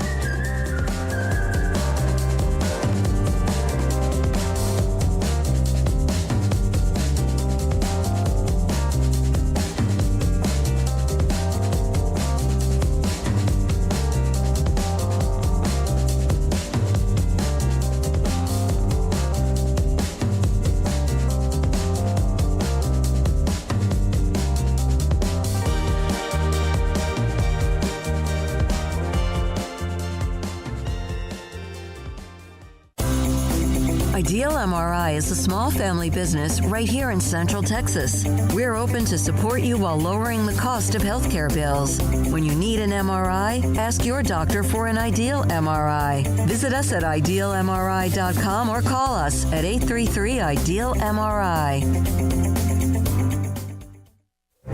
Stepping into the boots of a U.S. Army officer can add confidence and leadership skills to your son or daughter's career path. See all the things they can achieve in our boots at GoArmy.com. U.S. Army Waco Recruiting Company, 254-598-8131 or 254-776-1543. After my first car accident, I feared the biggest damage would be to my wallet.